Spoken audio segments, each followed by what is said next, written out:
Country delight buffalo milk ని మా family వాళ్ళకి ఎప్పటి నుండో వాడుతున్నాను. ఈ పాల ఫస్ట్ యూజ్ నుండి నాకు దీనిపైన చాలా నమ్మకం వచ్చింది. Choose Country Delight and live better. Konaseema కొబ్బరికి తెలంగాణ వాళ్ళ దిష్టి తగిలిందంటూ ఆంధ్రప్రదేశ్ డిప్యూటీ సీఎం పవన్ కళ్యాణ్ చేసిన వ్యాఖ్యలు వివాదానికి దారితీశాయి. సార్, పవన్ కళ్యాణ్ క్షమాపణ చెప్పాలి, లేకపోతే ఇక్కడ తెలంగాణలో ఆయన సినిమాలు ఆడనివ్వము, ఉరికించి కొడతాము అంటూ కూడా కొంతమంది కాంగ్రెస్ నాయకులు మంత్రులు కూడా రియాక్ట్ అవుతున్న పరిస్థితి. ఈ వివాదానికి కారణమైన పవన్ కళ్యాణ్ మాటల్ని ఒకసారి విందాం.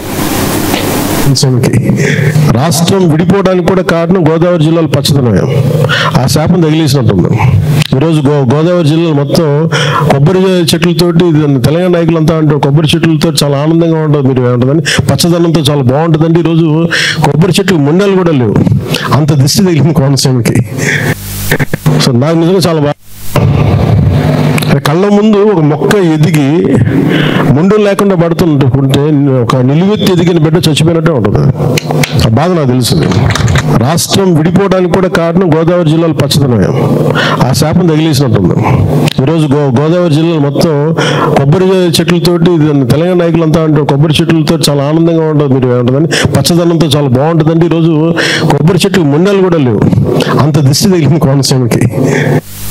సో నాకు నిజంగా చాలా బాగా, కళ్ళ ముందు ఒక మొక్క ఎదిగి ముండులు లేకుండా పడుతుంటే ఒక నిలువెత్తి ఎదిగిన బిడ్డ చచ్చిపోయినట్టే ఉంటుంది. ఆ బాధ నాకు తెలుసు. రాష్ట్రం విడిపోవడానికి కూడా కారణం గోదావరి జిల్లాలో పచ్చదనమే. ఆ శాపం తగిలేసినట్టుంది. ఈరోజు గోదావరి జిల్లాలో మొత్తం కొబ్బరి చెట్లతోటి, తెలంగాణ నాయకులంతా అంటారు కొబ్బరి చెట్లతో చాలా ఆనందంగా ఉంటుంది, మీరు ఏమంటుందని పచ్చదనంతో చాలా బాగుంటుందండి. ఈరోజు కొబ్బరి చెట్లు ముండలు కూడా లేవు, అంత దిష్టి తగిలింది కోనసీమకి. ఈ వ్యాఖ్యలు చేసి దాదాపు 10 రోజులు దాటిపోయింది. ఇప్పుడు ఇది వివాదానికి కారణం అవుతున్న పరిస్థితి.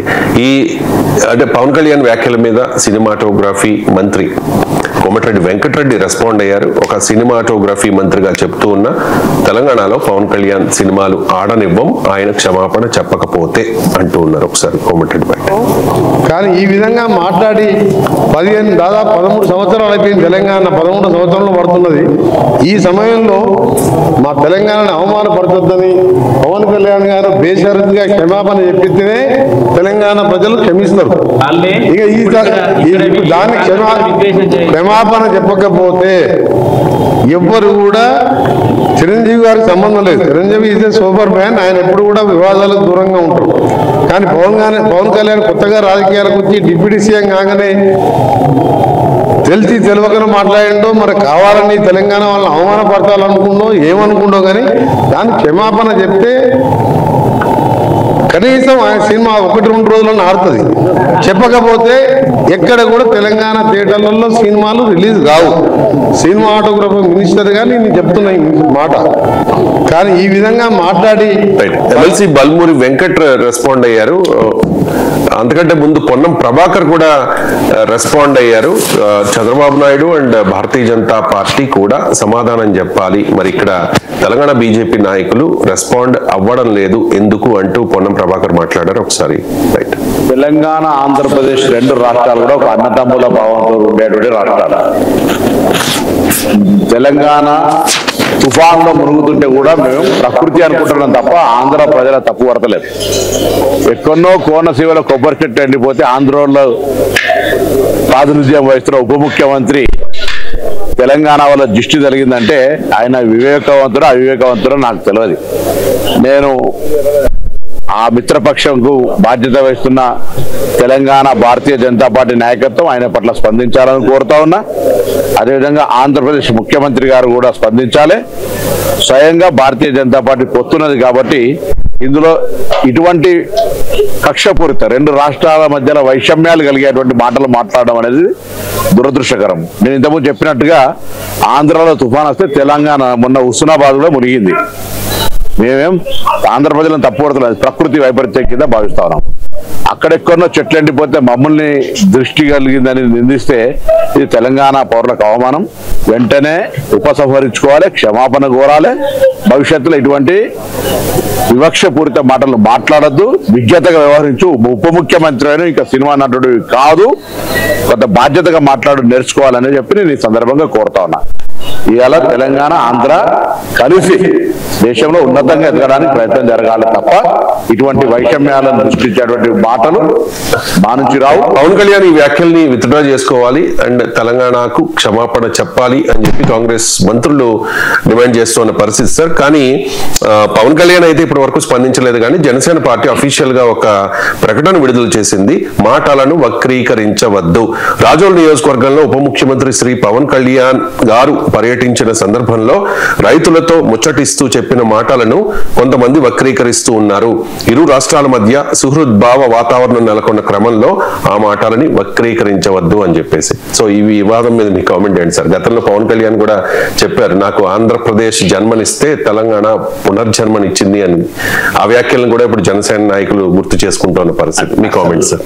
వాస్తవంగా ఈ వ్యాఖ్యలు వచ్చి 10 రోజులు అయింది. నేను ఇప్పటి వరకు దీని మీద కామెంట్ చేయలేదు. ఎందుకు అంటే I think Pawan Kalyan will clarify అని. ఎందుకంటే ఇప్పుడు అందులో దిష్టి తగిలింది అని, తెలంగాణ దిష్టి తగిలిందని అనలేదు కరెక్ట్ గా.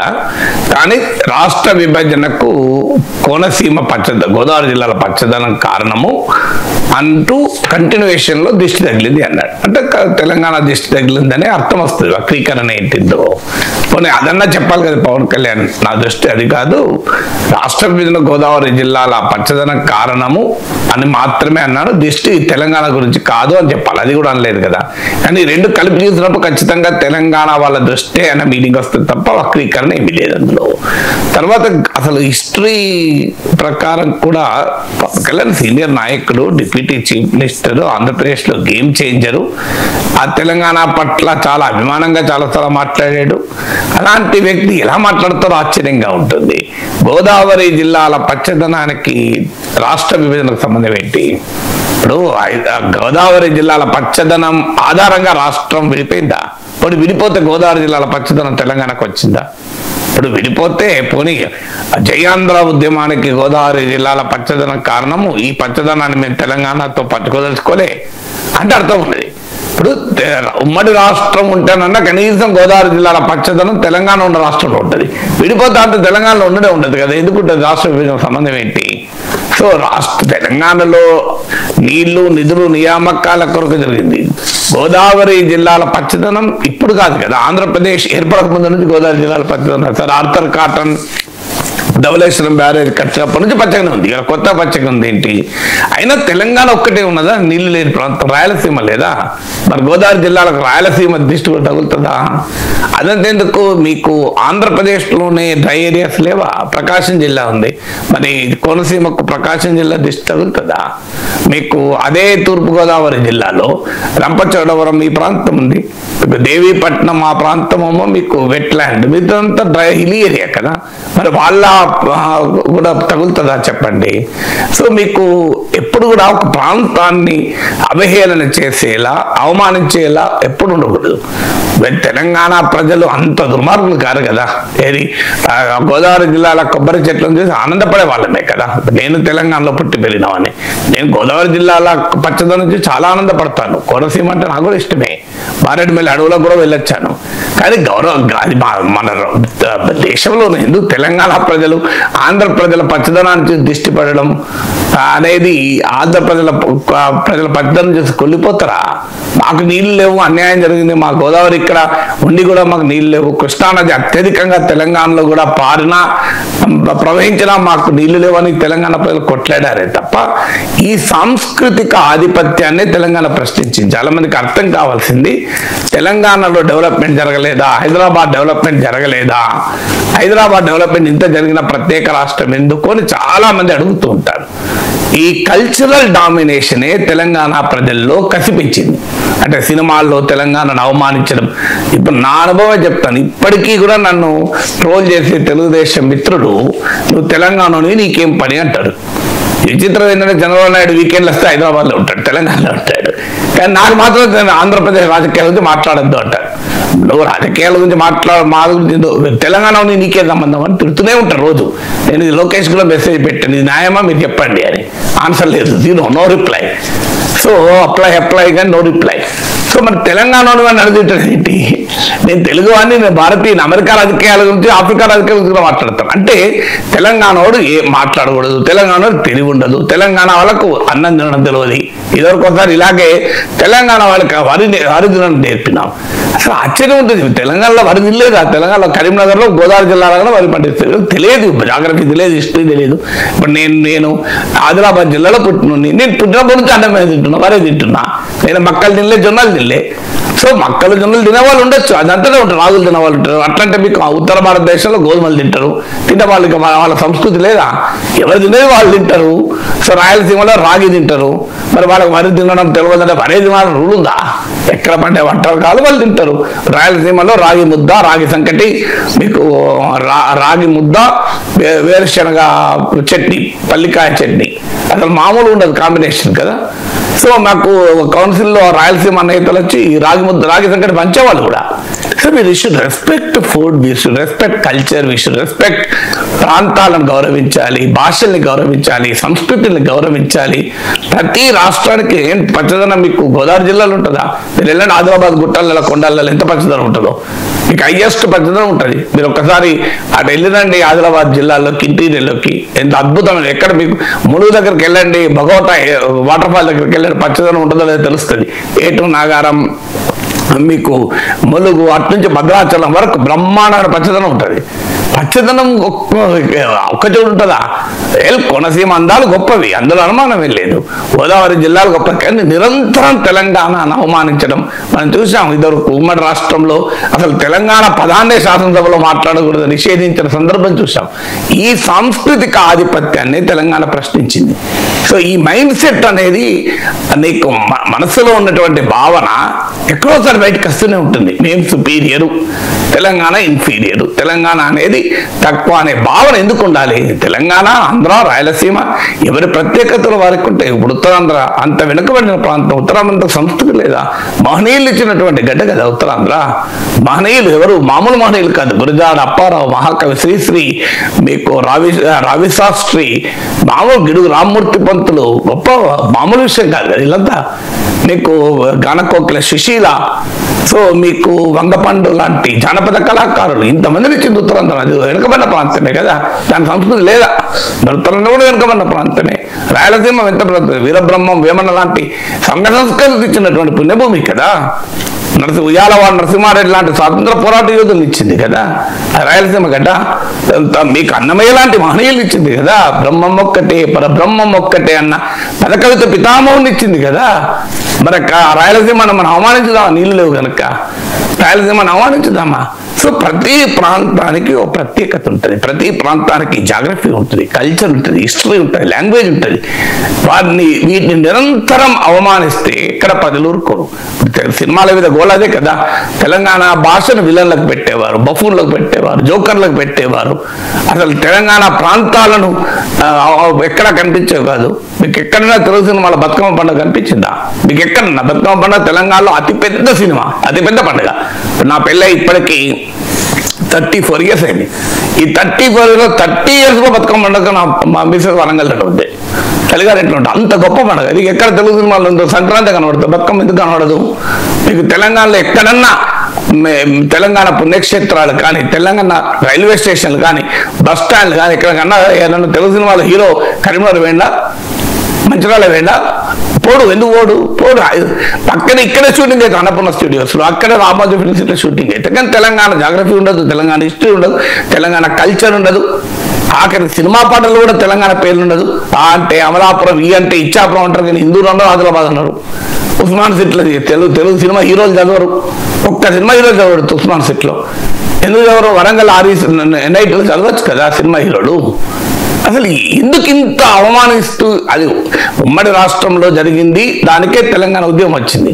ఇప్పుడు ఆ రాష్ట్రం విడిపోయినాక కూడా ఈ ఆధిపత్య భావజాలం అనేది తెలుగు ప్రజల సమైక్యతను కూడా గౌరవించదు. రెండు ప్రాంతాల మధ్య ఎప్పుడూ మనం చిన్న చూపు చూడదు. ప్రతి ప్రాంతానికి ప్రత్యేకత ఉంటుంది.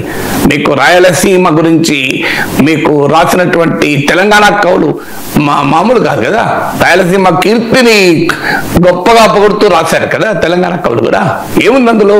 మీకు గుర్రం జాషువా కదా హైదరాబాద్ వచ్చి ఉర్దూ శారద విలసిల్లిన భూమి ఇది అని పేర్కొన్నాడు కదా.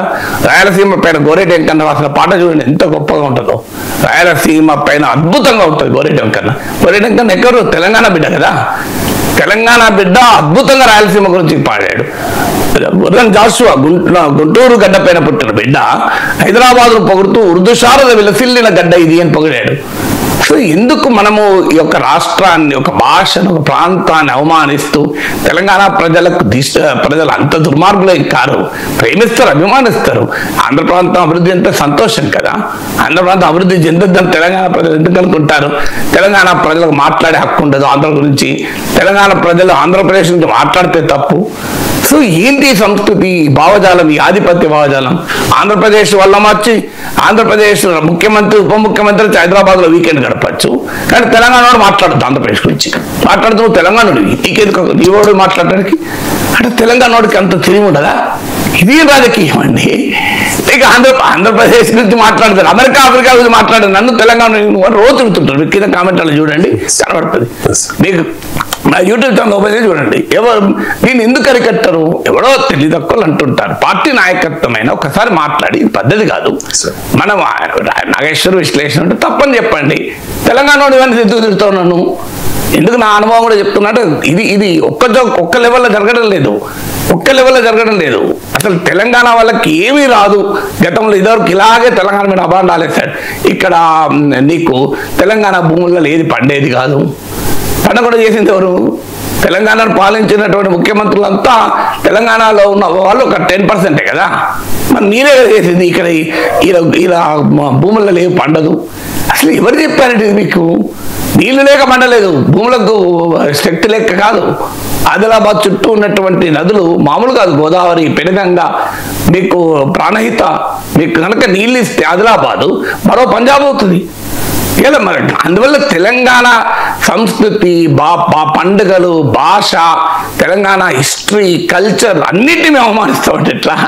తెలంగాణ హిస్టరీ, గోదావరి జిల్లాల డిస్ట్రిక్ట్ కోపంతో గోదావరి జిల్లా పచ్చదనం మాకు రాష్ట్రం కావాలన్నారా? మా రాష్ట్రం కావాలన్న దానికి గోదావరి జిల్లా పచ్చదనానికి ఏం సంబంధం? అది పోనీ రాష్ట్రం అంతా గోదావరి జిల్లా పచ్చదనం దొరుకుతుందా? గోదావరి జిల్లా పచ్చదనానికి ఆంధ్రప్రదేశ్కి వెళ్ళిపోతుంది, తెలంగాణకు మిగిలేదు కూడా కాదు. సో అందువల్ల ఇలా మీకు ఒక నాయకులు మాట్లాడి ఇలా చేసినప్పుడు ఏమవుతారు? కిందోళ్ళు రెచ్చిపోరా? ఇక నాయకులకే తెలంగాణ పట్ల ఈ అభిప్రాయం అంటే కిందోళ్ళు ఎందుకు కోరుకుంటారు? సో ఇలా మనకు ఇప్పుడు మన చంద్రబాబు నాయుడు హైదరాబాద్ బిర్యానీ నేనే ప్రమోట్ చేసిన, ముత్యాలు నేనే అమ్మించిన. అరే హైదరాబాద్ బిర్యానీ మొఘల్ సాంప్రదాయం నుంచి వచ్చింది. అది అంటే మొఘల్ చక్రవర్తులు దక్కన్ పీఠభూమిపై దండయాత్ర చేసినప్పటిది హైదరాబాద్ బిర్యానీ. హైదరాబాద్ బిర్యానీ నేనే ప్రమోట్ చేసిన అంటే ఇట్లా ఇది అంటే 400 ఏళ్ళ చరిత్ర. హైదరాబాద్కి హిస్టరీనే లేదు. హైదరాబాద్లో బిర్యానీ తినడే తెలియదు. అసలు ఎక్కడికి పోతాం? హైదరాబాద్లో, తెలంగాణలో ముత్యాలు ఇప్పుడు కాదు, ఇరాక్లో బస్రా ముత్యాల వ్యాపార కేంద్రంగా తగ్గిన తర్వాత హైదరాబాద్ ముత్యాల వ్యాపార కేంద్రంగా ఉండే. సో ప్రపంచంలో ఏ ముత్యమైనా హైదరాబాద్ ద్వారా పోతుంది నానుడి. ఎందుకంటే నిజాం నవాబులకు ముత్యాలంటే చాలా ఇష్టం ఉండే. సో ఇది హిస్టరీ కదా, అందరికీ తెలిసిన చరిత్ర కదా. హైదరాబాద్ బిర్యానీ నేనే ప్రమోట్ చేసిన, హైటెక్ సిటీ నేనే కట్టినా నాకు అభ్యంతరం లేదు. ఎస్, ఖచ్చితంగా చంద్రబాబు నాయుడు కృషి హైదరాబాద్ అయితున్నాను. కానీ హైదరాబాద్ వాళ్ళకు వరి తినడం మేమే నేర్పినాం. హైదరాబాద్ వాళ్ళకు బిర్యానీ తినడు వండుడు మేమే నేర్పినాం. హైదరాబాద్ వాళ్ళకు ముత్యాలమ్ముడు మేమే నేర్పినాం. తెలంగాణ వాళ్ళకు అన్నం తినడు మేమే నేర్పినాం. అసలు ఈ కల్చర్ తెలంగాణ వాడికి మాట్లాడద్దు, తెలంగాణ వాడికి బుర్రలేదు. ఏంటిది? తెలంగాణ వాళ్ళు దిష్టి చాలా కళ్ళే దిష్టి. అసలు ఈ కల్చర్ను ఎట్టి పరిస్థితులు అంగీకరించకూడదు. ఆంధ్ర ప్రజలు కూడా అంగీకరించకూడదు. అన్ని ప్రాంతాలను గౌరవించడం అనే సంస్కృతి మనం నేర్చుకోవాలి. సో ఎందుకంటే నేను విశాఖపట్నం వెళ్ళినప్పుడల్లా మీకు సినిమా ఉత్తరాంధ్ర పాట వినకుండా రాను. ఎందుకంటే ఆ పులకరిస్తుండే ఆ పాట వింటే, నారాయణమూర్తి సినిమాలో పాట ఉంటే చూడండి మీరు, ఎంత అద్భుతంగా ఉంటుంది ఉత్తరాంధ్ర పొగుడుతూ. సో రాయలసీమ వెళ్తే గోరేటి వెంకన్న పాట పెట్టుకుని వింటాను, ఎందుకంటే రాయలసీమ అంత గొప్పగా చెప్పాడు. సో కృష్ణా గోదావరి జిల్లాల అందచందాలను గర్వంగా చెప్పుకుంటామే, ఆ సంస్కృతి గొప్పగా చెప్పుకుంటామే. గోదావరి జిల్లాల సంస్కృతి ఎంత గొప్పది! అతిథి మర్యాదకు మారుపేరు గోదావరి జిల్లాలో. ఎవరింటికి పోయినా ఒక హోటల్కి పోయినా నీకు ప్రేమతో అన్నం వడ్డిస్తారు. అది గోదావరి జిల్లాల సంస్కృతి, దాన్ని అభిమానిస్తాం కదా. సో గోదావరి జిల్లాల సంస్కృతిని ఔదార్యాన్ని సంతోషంగా చెప్పుకుంటాం కదా. సో దాన్ని అందువల్ల మనకు ఒక భాష పట్ల, ఒక ప్రాంతం పట్ల, ఒక సంస్కృతి పట్ల, ఒక చరిత్ర పట్ల, ఓ సాంప్రదాయం పట్ల, ఓ పండుగ పట్ల, ఓ భౌగోళిక ప్రాంతం పట్ల ఎప్పుడు కూడా నెగిటివ్గా ఎవరు మాట్లాడినా తప్పే. ఖచ్చితంగా పవన్ కళ్యాణ్ వివరణ ఇవ్వాలి. పవన్ కళ్యాణ్ గతంలో ఎప్పుడు తెలంగాణ పైన తెలంగాణ కించపరిచేలా మాట్లాడిన స్వభావం ఉన్న నాయకుడు ఏమీ కాదు. ఒక వరి తినడమే నేర్పామనే ఒక వివాదాస్పద వ్యాఖ్య మినహా నేను తెలంగాణ నాకు అభిమానం అంటాడు, ఇప్పటికి కూడా కొండగట్టుకెళ్తాడు. సో కానీ మరి అంటే మనసులో ఉన్న భావము ఏదో ఒక సమయంలో తెలియకుండానే బయటకు వస్తూనే ఉంటుంది. ఆ భావాన్ని మార్చుకోవాలి. తెలంగాణ ప్రజలు కూడా తెలంగాణ ఉద్యమం అప్పుడు చూడలేదా, వీళ్ళ పాలించడం సాధ్యం కాదు, తెలంగాణ వస్తే చీకటి ఉంటుంది, కిరణ్ కుమార్ రెడ్డి పవర్ పాయింట్ పెట్టాడు, ఇక్కడ చీకటి ఉందా తెలంగాణ, కిరణ్ కుమార్ రెడ్డి హైదరాబాద్ ఉంటాడు. మళ్ళీ విచిత్రం ఏంటంటే అప్పుడు 11 ఏళ్లలో కిరణ్ కుమార్ రెడ్డి చెప్పాలి తెలంగాణలో కరెంట్ ఉందా లేదా. ఆయన ఇక్కడే ఉన్నాడు కదా. చంద్రబాబు నాయుడు, పవన్ కళ్యాణ్ అందరికీ ఇల్లు ఉన్నాయి కదా, ఇక్కడ లోకేష్ అందరూ వస్తారు కదా. మరి తెలంగాణ కరెంట్ లేదా నాకు చెప్పండి.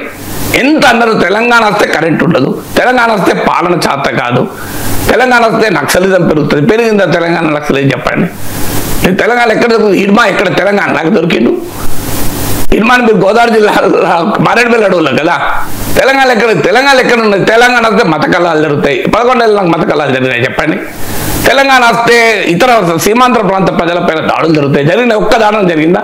సీమాంధ్ర ప్రాంత ఓటర్లు బీఆర్ఎస్ కొట్టేశారు. ఎక్కడన్నా నీకు హైదరాబాద్ నగరంలో, నిజామాబాద్లో, వరంగల్లో అనేక చోట్ల సీమాంధ్ర ప్రాంతం ప్రజలు ఉన్న వాళ్ళు ఉన్నారు కదా. ఎక్కడన్నా వారి పట్ల చెడు అభిప్రాయం తెలంగాణ ప్రజలు చూపెట్టారా? మీరు ఇప్పుడు అపార్ట్మెంట్ కాదు, మా కమ్యూనిటీ వెళ్ళండి, తెలంగాణ వాళ్ళు ఉంటారు, ఆంధ్ర వాళ్ళు ఉంటారు, ఎంత ప్రేమగా ఉంటాం. ఎక్కడన్నా ఎందుకు తెలంగాణ ప్రజలు ఇన్ని అబండాలు వేశారు? ఇక్కడ మత కళాలు పెరుగుతాయి, నక్సలిజం పెరుగుతుంది, వీళ్ళ పాలన చేత కాదు, వీళ్ళ కరెంట్ ఉండదు, వీళ్ళ ఆంధ్ర ప్రాంత ప్రజలపై దాడులు చేస్తారు, ఇన్ని రకాల బండాలు వేశారు. తెలంగాణ వెనుకబడిన ప్రాంతం అయిపోతుంది, చిన్న రాష్ట్రం, నిధులుండవు దీనికి. అరే ఇన్ని చేశారు తెలంగాణ, అవన్నీ అబద్ధం అని ప్రూవ్ అయినాయి కదా. హైదరాబాద్ బ్రాండ్ పోతుంది, పోయింది హైదరాబాద్ బ్రాండ్ పోయింది, ఇంకా పెరిగింది కదా హైదరాబాద్ బ్రాండ్ ఈ 11 ఏళ్ళ. సో ఇలా ఇన్ని అమాండాలు ఏదైనా నిజం కాదని తేలినాక ఇక మళ్ళీ ఈ దిష్టి ఏంటి, గోల్ ఏంటి? సార్ అన్యాపదేశంగా చేశారో లేకపోతే ఉద్దేశపూర్వకంగా చేశారో పవన్ ఈ వ్యాఖ్యలు చేశారు, క్షమాపణ చెప్పాల్సిందేనా సార్? ఎందుకంటే క్షమాపణ అనేది పెద్ద పదము, క్షమాపణ చెప్పాలి అని నేను అనడం లేదు.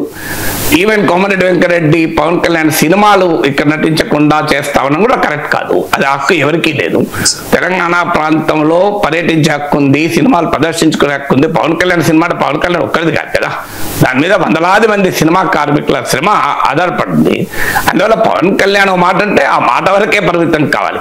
ఆయన సినిమాలు అడ్డుకుంటాం, సినిమాలు ఎక్కడ అడ్డుకున్నారు? తెలంగాణ ప్రభుత్వం కదా దానికి మీకు అడుగుల టికెట్లు పెంచుకోవడానికి అనుమతించింది ఈ మధ్య. ఈ కహానీలు ఎందుకు చెప్తారు? నిన్నగా మొన్న నాకు తెలిసినంత వరకు ఓజీకి కూడా ఇచ్చారు కదా, ఇచ్చారు. మరి ఓజీకి ఇచ్చి మాట ఇప్పుడు ప్రజలు రెచ్చగొట్టడం కదా. విచిత్రం ఏంటంటే ఓజీ సినిమాకేమో మీరు రేట్లు పెంచుకునే అవకాశం ఇస్తారు, ప్రజల ముందుకు వచ్చేమో టికెట్లు సినిమాలు ఆడనీయం. ఈ అంటే దీని ప్రజల్ని అటు రెచ్చగొట్టాలి, ఇటు రెచ్చగొట్టాలి, అటు రాజకీయం పాపం గడుపుకోవాలి, ఇటు రాజకీయం పాపం గడుపుకోవాలి. అన్యాయం కదా. చేసేదేమో ఓజీకి టికెట్లు పెంచుతారు, మరి మళ్ళీ చెప్పదు మేము సినిమాలు ఆడినాము. ఒక మంత్రి ఎట్లా అంటే సినిమాలు ఆడినేవాడు, సినిమా ప్రదర్శించుకుని అక్కది ఎవరు ఆపుతారు భారతదేశంలో? అందువల్ల అది కరెక్ట్ అని నేను ఎప్పుడు అన్నాను. ఈవెన్ జగన్మోహన్ రెడ్డి, చంద్రబాబు నాయుడు ఆంధ్రలో తెలంగాణలో పర్యటించేటప్పుడు నా స్టాండ్ ఖచ్చితంగా వాళ్ళకి పర్యటించే హక్కు ఉందని అంటాను. ఈవెన్ నన్ను ఇప్పుడు తెలంగాణని నువ్వు ఆంధ్రప్రదేశ్ గురించి ఎందుకు మాట్లాడకూడదు అని అన్నా నేను మాత్రం చంద్రబాబు నాయుడుకు తెలంగాణ గురించి మాట్లాడే హక్కు ఉందంటాను. తెలుగుదేశం పార్టీకి తెలంగాణలో రాజకీయం చేసే హక్కు ఉందంట. నన్ను తిట్టినా, నన్ను రోజు తిడతారు తెలంగాణలో నువ్వు ఎందుకు మాట్లాడుతున్నావని. అయినా కూడా నా స్టాండ్ మారదు, ఎందుకంటే ఏది వాస్తవం అది మాట్లాడాలి కదా. అందువల్ల దీని మీద పవన్ కళ్యాణ్ నేను కనీసం విడ్రా చేసుకుంటే ఏమవుతుంది, గౌరవం పెరుగుతుంది కదా. నేను ఈ మాటలు అన్నాను, నేను దీన్ని ఉపసంహరించుకుంటున్నాను. ఒక్క మాట ఏమవుతుందంటే నీ గౌరవాన్ని పెంచుతుంది. నేను ఇప్పుడు అనుభవం కూడా చెప్తాను. నేను మీకు ద్రవిడ యూనివర్సిటీలో పనిచేసే ప్రొఫెసర్ మిత్రుడు పులికొండ సుబ్బాచార్య ఉన్నాడు. సో ఆయన ఒక రోజు నాకు ఫోన్ చేశాడు, నేను ఏదో బాగా టెన్షన్లో ఉన్నా, వర్క్లో ఉన్నా, ఆయన ఒక పదం, సార్ మీరు ఆధిపత్యం అది వాడుతున్నారు, అది సరైనది కాదు, ఆధిక్యత అని వాడండి అన్నాడు. కరెక్ట్ అని చెప్పింది. ఆధిపత్యము అప్పుడు ఆపరేషన్ సింధూర్ సమయంలో పదే నేను పాకిస్తాన్ పై భారత ఆధిపత్యం అని వాడాను. ఆయన తెలుగు మా టీచర్ కనుక ఆధిక్యతను వాడండి సార్. ఆ సమయంలో బాగా చిరాకులో ఉండి ఏం మాట్లాడతావా ప్రధానికి రంధ్రాన్వేషణ, చిన్న చిన్న పదాలు పట్టుకొని ఏడుస్తారు గట్టిగా అన్నాను. నేను నెల రోజులు నాలో మైండ్లో ఎక్కడో ఒక చోట నేను తప్పన్నానే, ఆయన నాకు మంచి చెప్పాడే అని గిల్ట్ ఉండే. 1 month తర్వాత ఆయన ఫోన్ చేసి సారీ మిత్రమా అని చెప్పాడు. క్షమించి మిత్రమా, సారీ నేను తొందరలో బాగా టెన్షన్లో ఉన్నాను అని. ఇవాళ నేను పబ్లిక్గా దానిపైన యూట్యూబ్లో వీడియో కూడా పెట్టాను. ఇప్పుడు కూడా ఎందుకు చెప్తున్నాను, ఒక్కసారి చెప్పిన తర్వాత నా మనసు క్లియర్ అయింది. దాంతో నేనే చిన్నోని కాలే, ఆయన దానికి ఏముంది మిత్రమా అన్నాడు. So I felt very bad. అసలు ఎందుకు నేను తప్పు చేశాను కదా, ఒక మాట తొందరలో అన్నాను కదా అని. ఇంకో దాన్ని చెప్తాను. Amit Malviya BJP IT cell head, చాలా పెద్ద కదా, నరేంద్ర మోడీతో రోజు మాట్లాడే వ్యక్తి. ఒక రిపబ్లిక్ టీవీలో ఇంటర్వ్యూలో నేను ఆయన ప్రోగ్రాంలో ఉన్నాను. నా పైన అనుచితంగా మాట్లాడాడు. చాలా గుర్తు కూడా లేదు నాకు యాక్చువల్గా అయితే, అనుచితంగా మాట్లాడాడు. అసలు అది మాట్లాడిన కూడా నేను మర్చిపోయాను. ఎందుకంటే డిబేట్లో కామన్, అందులో అర్ణవ్ గోస్వామి డిబేట్లో తిట్టుకోవడం ఉంటుంది, వేరేది ఏముంటుంది, అరుచుకోవడమే కదా. అర్ణవ్ గోస్వామి డిబేట్ అంటేనే అరుచుకోవడం. సో నాకు 11 o'clock ఫోన్ చేశాను. Professor I apologize, I'm really sorry, నేను తప్పు మాట్లాడానని. నాకు ఆయన పట్ల గౌరవం పెరిగి ఇప్పుడు చాలాసార్లు చెప్పాను. నేను అమిత్ మాలవియా నాకు పిఆర్ పబ్లిక్ రిలేషన్ పని లేదు, నేనంటే భయపడాల్సిన అవసరం ఆయనకు అంతకంటే లేదు. ఆయన ఔన్నత్యం కదా అది. ఆయనే ఫోన్ చేసి అన్నాడు, నేను republic TV guest call me number తీసుకుని కాల్ చేస్తున్నాను, ఐఎమ్ రియల్లీ సారీ, నేను అలా అనాల్సింది కాకుండే అని. ఈ డజన్ మీన్ మళ్ళీ నేను అమిత్ మాల్ ఇంతవరకు టీవీలో రాలే ఇంతవరకు. అంటే దట్ షోస్. అందుకని ఈ 2 ఉదాహరణలు ఎందుకు చెప్పాను, ఒక తప్పు జరుగుతుంది అనుకోండి, వెంటనే పవన్ కళ్యాణ్ ఇది రాంగ్, నేను తొందరలో వచ్చింది, నా ఉద్దేశం అది కాదు అని అంటే అయిపోతుంది. ఏముంది దాంట్లో. నేను కూడా ఎందుకు మాట్లాడలేదంటే బహుశా ఏదో తొందరపాటులోనో నోరు జారో మాట్లాడతాం, మనుషులం కదండి ఎవరమైనా. ఇప్పుడు నాకు 1000 గంటలు మాట్లాడే వాళ్ళం పబ్లిక్ లైఫ్లో ఉన్న వాళ్ళం. సో ఎక్కడో ఒక చోట ఒక మాట పొరపాటున దొరలచ్చు, తప్పేమీ లేదు. దొరికిన తర్వాత కూడా నీవు రియాక్ట్ తప్పుడు సరి చేసుకోకపోతే అది తప్పు. అనడం తప్పు కాదు పవన్ కళ్యాణ్. నేను ఇప్పటికీ కూడా అందుకే 10 రోజులు ఆగాను. ఎందుకు ఆగానంటే I expected Pawan Kalyan will withdraw his words. నా ఉద్దేశం అది కాదు, నేను ఏదో వేరే సందర్భంలో అన్నాను, బట్ ఏదన్నా తప్పే అని ఒక మాట విత్డ్రా చేసేసుకుంటే అయిపోతుంది కదా. నేను అందుకే నన్ను ఇప్పుడు తెలంగాణలో నువ్వు ఆంధ్రప్రదేశ్ గురించి ఎందుకు మాట్లాడుతావు అన్నప్పుడల్లా నేను అది తెలుగుదేశం పార్టీకి అట్రిబ్యూట్ చేయను. కానీ నా బాధ ఏంటంటే నేను ఎన్నిసార్లు లోకేష్ షేర్ చేసినా ఇలా అనకూడదని మాత్రం ఒక్కరోజు రియాక్షన్ లేదు. How can they say like that? ఇది పద్ధతి కాదు కదా. మీరు తెలంగాణ అయితే ఆంధ్రప్రదేశ్ పైన మాట్లాడే హక్కు మీకు ఉంది సార్ అని ఒక్క మాట అంటే నాలో ఎంత గౌరవం పెరుగుతుంది లోకేష్ పట్ల. నేనే కదా, వాళ్ళు ఎవరో చేసిన వ్యాఖ్యలకు మనం పార్టీని అనకూడదు కదా అనిపిస్తుంది కదా. కానీ నేను ఇప్పటికో 2-3 సార్లు పెట్టాను, ఇలా తెలంగాణలో నన్ను తిరుగుతున్నారు అంటే అబ్సల్యూట్లీ నో రెస్పాన్స్. పబ్లిక్గా టీవీలో చెప్పాను, నో రెస్పాన్స్. అప్పుడు ఏమనిపిస్తుంది, అరే నేను తెలంగాణలో ఆంధ్రప్రదేశ్ గురించి మాట్లాడద్దు అంటాను కదా అనిపిస్తుందా లేదా? అందువల్ల ఇప్పటికైనా నేను అనేది అంటే Pawan Kalyan can simply withdraw the words. ఏముందో ఈ వివాదం ఇంత ముదిరిన తర్వాత నిన్న జనసేన పార్టీ అఫీషియల్ గా మాటల్ని వక్రీకరించొద్దు అంటూ ఒక ప్రకటన కూడా విడుదల చేసింది sir. And Ponnam Prabhakar demand గురించి కూడా ఇందులో వక్రీకరణ ఏముందల్లా, బయట ఉన్నది వక్రీకరణ ఏంటి? గోదావరి జిల్లాల పచ్చదనమే రాష్ట్ర విభజన కారణమైంది అంటే తెలంగాణ ప్రజలు గోదావరి జిల్లా పచ్చదనం భరించలేకపోయారని కదా మీనింగ్. అది నిజం కాదు కదా, that is not even true. Fact of history కూడా కాదు, మళ్ళీ ఫ్యాక్ట్ ఆఫ్ హిస్టరీ కూడా కాదు. మీరు వాస్తవం వాస్తవాన్ని వక్రీకరించడం ఉంటుంది, వాస్తవమే కాదు కదా అది, చరిత్రే అది కాదు కదా. తెలంగాణ ప్రజలు గోదావరి జిల్లాల కోనసీమను ఎంతమంది చూశారు తెలంగాణ వాళ్ళపై? అయినా కోనసీమ అందాలను చూసి ఆనందం ఎత్తుతప్పుడు ఎందుకు దిష్టి తగులుతుంది అంటే తెలంగాణలో కొబ్బరి చెట్లను చూసి దిష్టి తగులుతుందా ఎవరికైనా? అంటే ఆంధ్రలో కొబ్బరి చెట్టు కూలిపోవాలని తెలంగాణలో కోరుకుంటారా? ఆంధ్రలో కొబ్బరి చెట్లు చచ్చిపోవాలని కోరుకుంటారు? అంత దుర్మార్గుల తెలంగాణ వాళ్ళు. అది ఎందుకుంటుంది తెలంగాణ ప్రజలకు? మా దగ్గర పంటలు పండాలని కోరుకుంటారు. తెలంగాణ ఉద్యమం పదే చెప్పింది, మేము ఆంధ్ర ప్రాంతం నుంచి ఒక్క చుక్క నీరు కూడా కోరుకోవడం లేదు. మా అభివృద్ధి కొరకు మా హక్కుల కొరకు పోరాడుతున్నాను తప్ప ఆంధ్రప్రదేశ్ పైన మాకు వ్యతిరేకత లేదు. తెలంగాణలో ఎన్నిసార్లు చెప్పాను, ఉద్యమ కాలంలో ప్రజల్ని ఊపు తేవటానికి కొన్నిసార్లు అభ్యంతరకరంగా మాట్లాడిన సందర్భాలు ఉన్నాయి. అప్పుడు మాలాంటి వాళ్ళని ఖండించాం. ట్యాంక్ బండ్ పైన విగ్రహాలను కూల్చినప్పుడు చాలా తీవ్రంగా ఖండించాను నేను. ఇది అన్యాయమని. గుర్రదాడ జాషువా శ్రీశ్రీల కులాన్ని అంటగడతారా అన్నాడు. కేసీఆర్ ఆంధ్ర బిర్యానీ గుంటూరు బిర్యానీ పెండలాగా ఉంటుంది అన్నప్పుడు కూడా తీవ్రంగా ఖండించాం. మేము అంగీకరించలేదు దాన్ని. అది పద్ధతే కాదు, ఇలా అవమానించకూడదని. గుంటూరు ఆంధ్ర బ్రాహ్మణులకు నిష్ట ఉండదు ఇవన్నీ కేసీఆర్ అన్నాడు కదా, అవన్నీ తప్పన్నాం కదా. అప్పుడు ఆంధ్ర వాళ్ళు తప్పన్నారు, తెలంగాణ వాళ్ళు కూడా తప్పన్నారు, నేను కూడా తప్పన్నాను కదా. ఇది పద్ధతే కాదు, ఒక ప్రాంతాన్ని అవమానించడం. ఈ గుంటూరు హైదరాబాద్లో బిర్యానీ టేస్ట్ ఉండొచ్చు, గుంటూరులో గోంగూర పచ్చడి టేస్ట్ ఉంటుంది. నీకు గోంగూర పచ్చడి మరి తెలంగాణలో గోంగూర పచ్చడి అంత రుచి ఉండకపోవచ్చు. ఏముంది, ఆంధ్ర ఆవకాయ అద్భుతంగా ఉంటుంది, గోదావరి జిల్లాల పూతరేకులు వండర్ఫుల్గా ఉంటాయి, కాకినాడ కాజా బందర్ లడ్డు అద్భుతంగా ఉంటుంది. ఎవరికి ఉంటుంది, ఎవరి టేస్ట్ వాళ్ళకు ఉంటుంది. తెలంగాణ అరసలు అద్భుతంగా ఉంటాయి, ఎవరి రుచులు వాళ్ళకండి అని చెప్పాను. హైదరాబాద్లో బిర్యానీ ఉంటుంది అంటే గుంటూరులో బిర్యానీ బాగుంటుందని కాదు కదా. సో ఈ ధోరణే సరైనది కాదు. మీకు ఇలా అంటే అప్పుడంటే తెలంగాణ ఉద్యమ అవసరాల రీత్యా అన్నా మేమని చెప్పుకున్నారు, ఏ కారణ రీత్యా అన్నా తప్పే. ఎందుకంటే ప్రాంతీయ విద్వేషాలను రెచ్చగొట్టే వ్యాఖ్యలు ఎప్పుడు అంగీకరించకూడదు. అలాంటి వాళ్ళం ఎప్పుడు అంగీకరించలేదు. నేను అదే ఉదాహరణ చెప్పాను కదా, చంద్రబాబు నాయుడు జగన్మోహన్ రెడ్డి తెలంగాణలో పర్యటించకూడదు అన్న రోజు కూడా చెప్పాను. అది కరెక్ట్ కాదు, వాళ్ళు పర్యటించదు, వాళ్ళు పర్యటిస్తారు. నువ్వు ప్రశ్నించుకో. పర్యటించకూడదు అని ఎట్లా అంటారు? మానకోట మీకు మహబూబాద్ జగన్ వెళ్ళినప్పుడు మీకు కాల్పులు దాకా జరిగింది, ఇప్పుడు గుర్తుంటుంది. సో అయినా కూడా నేను I stood by my word. నేను చాలా మంది తెలంగాణ వాదులు తీవ్రంగా విమర్శించారు ఆ రోజుల్లో. మీరు మిలియన్ మార్చ్ విగ్రహాలు కూల్చివేయడాన్ని వ్యతిరేకించారు. మీరు జగన్మోహన్ రెడ్డి మహబూబాబాద్ పోయి హక్కు ఉందన్నారు, చంద్రబాబు నాయుడు వరంగల్ పోయి హక్కు ఉందన్నారు. నువ్వు తెలంగాణ ఉద్యమకారులను నా పైన కారాలు మిలియన్ నూరాడు. But I stood by the stand. లేదు, అది కరెక్టే కాదు. చంద్రబాబు నాయుడు జగన్ భారతీయులు, వాళ్ళ తెలంగాణలో పర్యటించే హక్కు ఉంటుంది. వాళ్ళు చెప్పేది వాళ్ళు చెప్తావు, నువ్వు చెప్పుకో. నువ్వు రాకూడదని హక్కు నీకెవరు ఇచ్చారన్నాడు. That is my stand always. వ్యాపారాలు చేస్తున్నప్పుడు ఇప్పుడు కాదు, తెలంగాణ ఉద్యమ కాలంలో కూడా సినిమాల ప్రదర్శన అడ్డుకోవడాన్ని వ్యతిరేకించారు. సో సినిమాల ప్రదర్శన మీరు సినిమాల షూటింగ్లు ఆపడాన్ని వ్యతిరేకించాం. ఇప్పుడు కూడా అంటున్నాను కదా, కోమటిరెడ్డి వెంకరెడ్డి సినిమాలను ఆడనివ్వమని, మంత్రి ఎట్లంటే ఆడనివ్వమని చట్టం ఒప్పుకుంటుందా? తెలంగాణలో చట్టం చేయండి కావాలంటే. సో పోనీయండి, 11 ఏళ్ళైంది తెలంగాణ వచ్చి. తెలంగాణ సినిమా ఆర్టిస్ట్ సినిమాని ఎంత ప్రోత్సహించారు మీరు? ఎంతమంది తెలంగాణ వాళ్ళ హీరోలు చేశారు?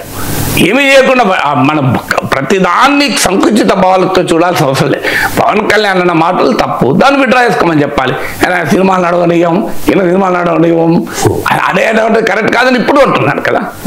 పవన్ వ్యాఖ్యల మీద చాలా స్ట్రాంగ్ గా అగ్రెసివ్ గా కాంగ్రెస్ నాయకులు మంత్రులు రియాక్ట్ అవుతూ ఉన్నారు సార్. ఇక బీఆర్ఎస్ విషయానికి వస్తే జగదీష్ రెడ్డి మాత్రమే రియాక్ట్ అయ్యారు. బీజేపీ నుంచి ఇప్పటి వరకు రియాక్షన్స్ లేవు. పొన్నం ప్రభాకర్ ఇదే రేస్ చేస్తూ ఉన్నారు కదా sir.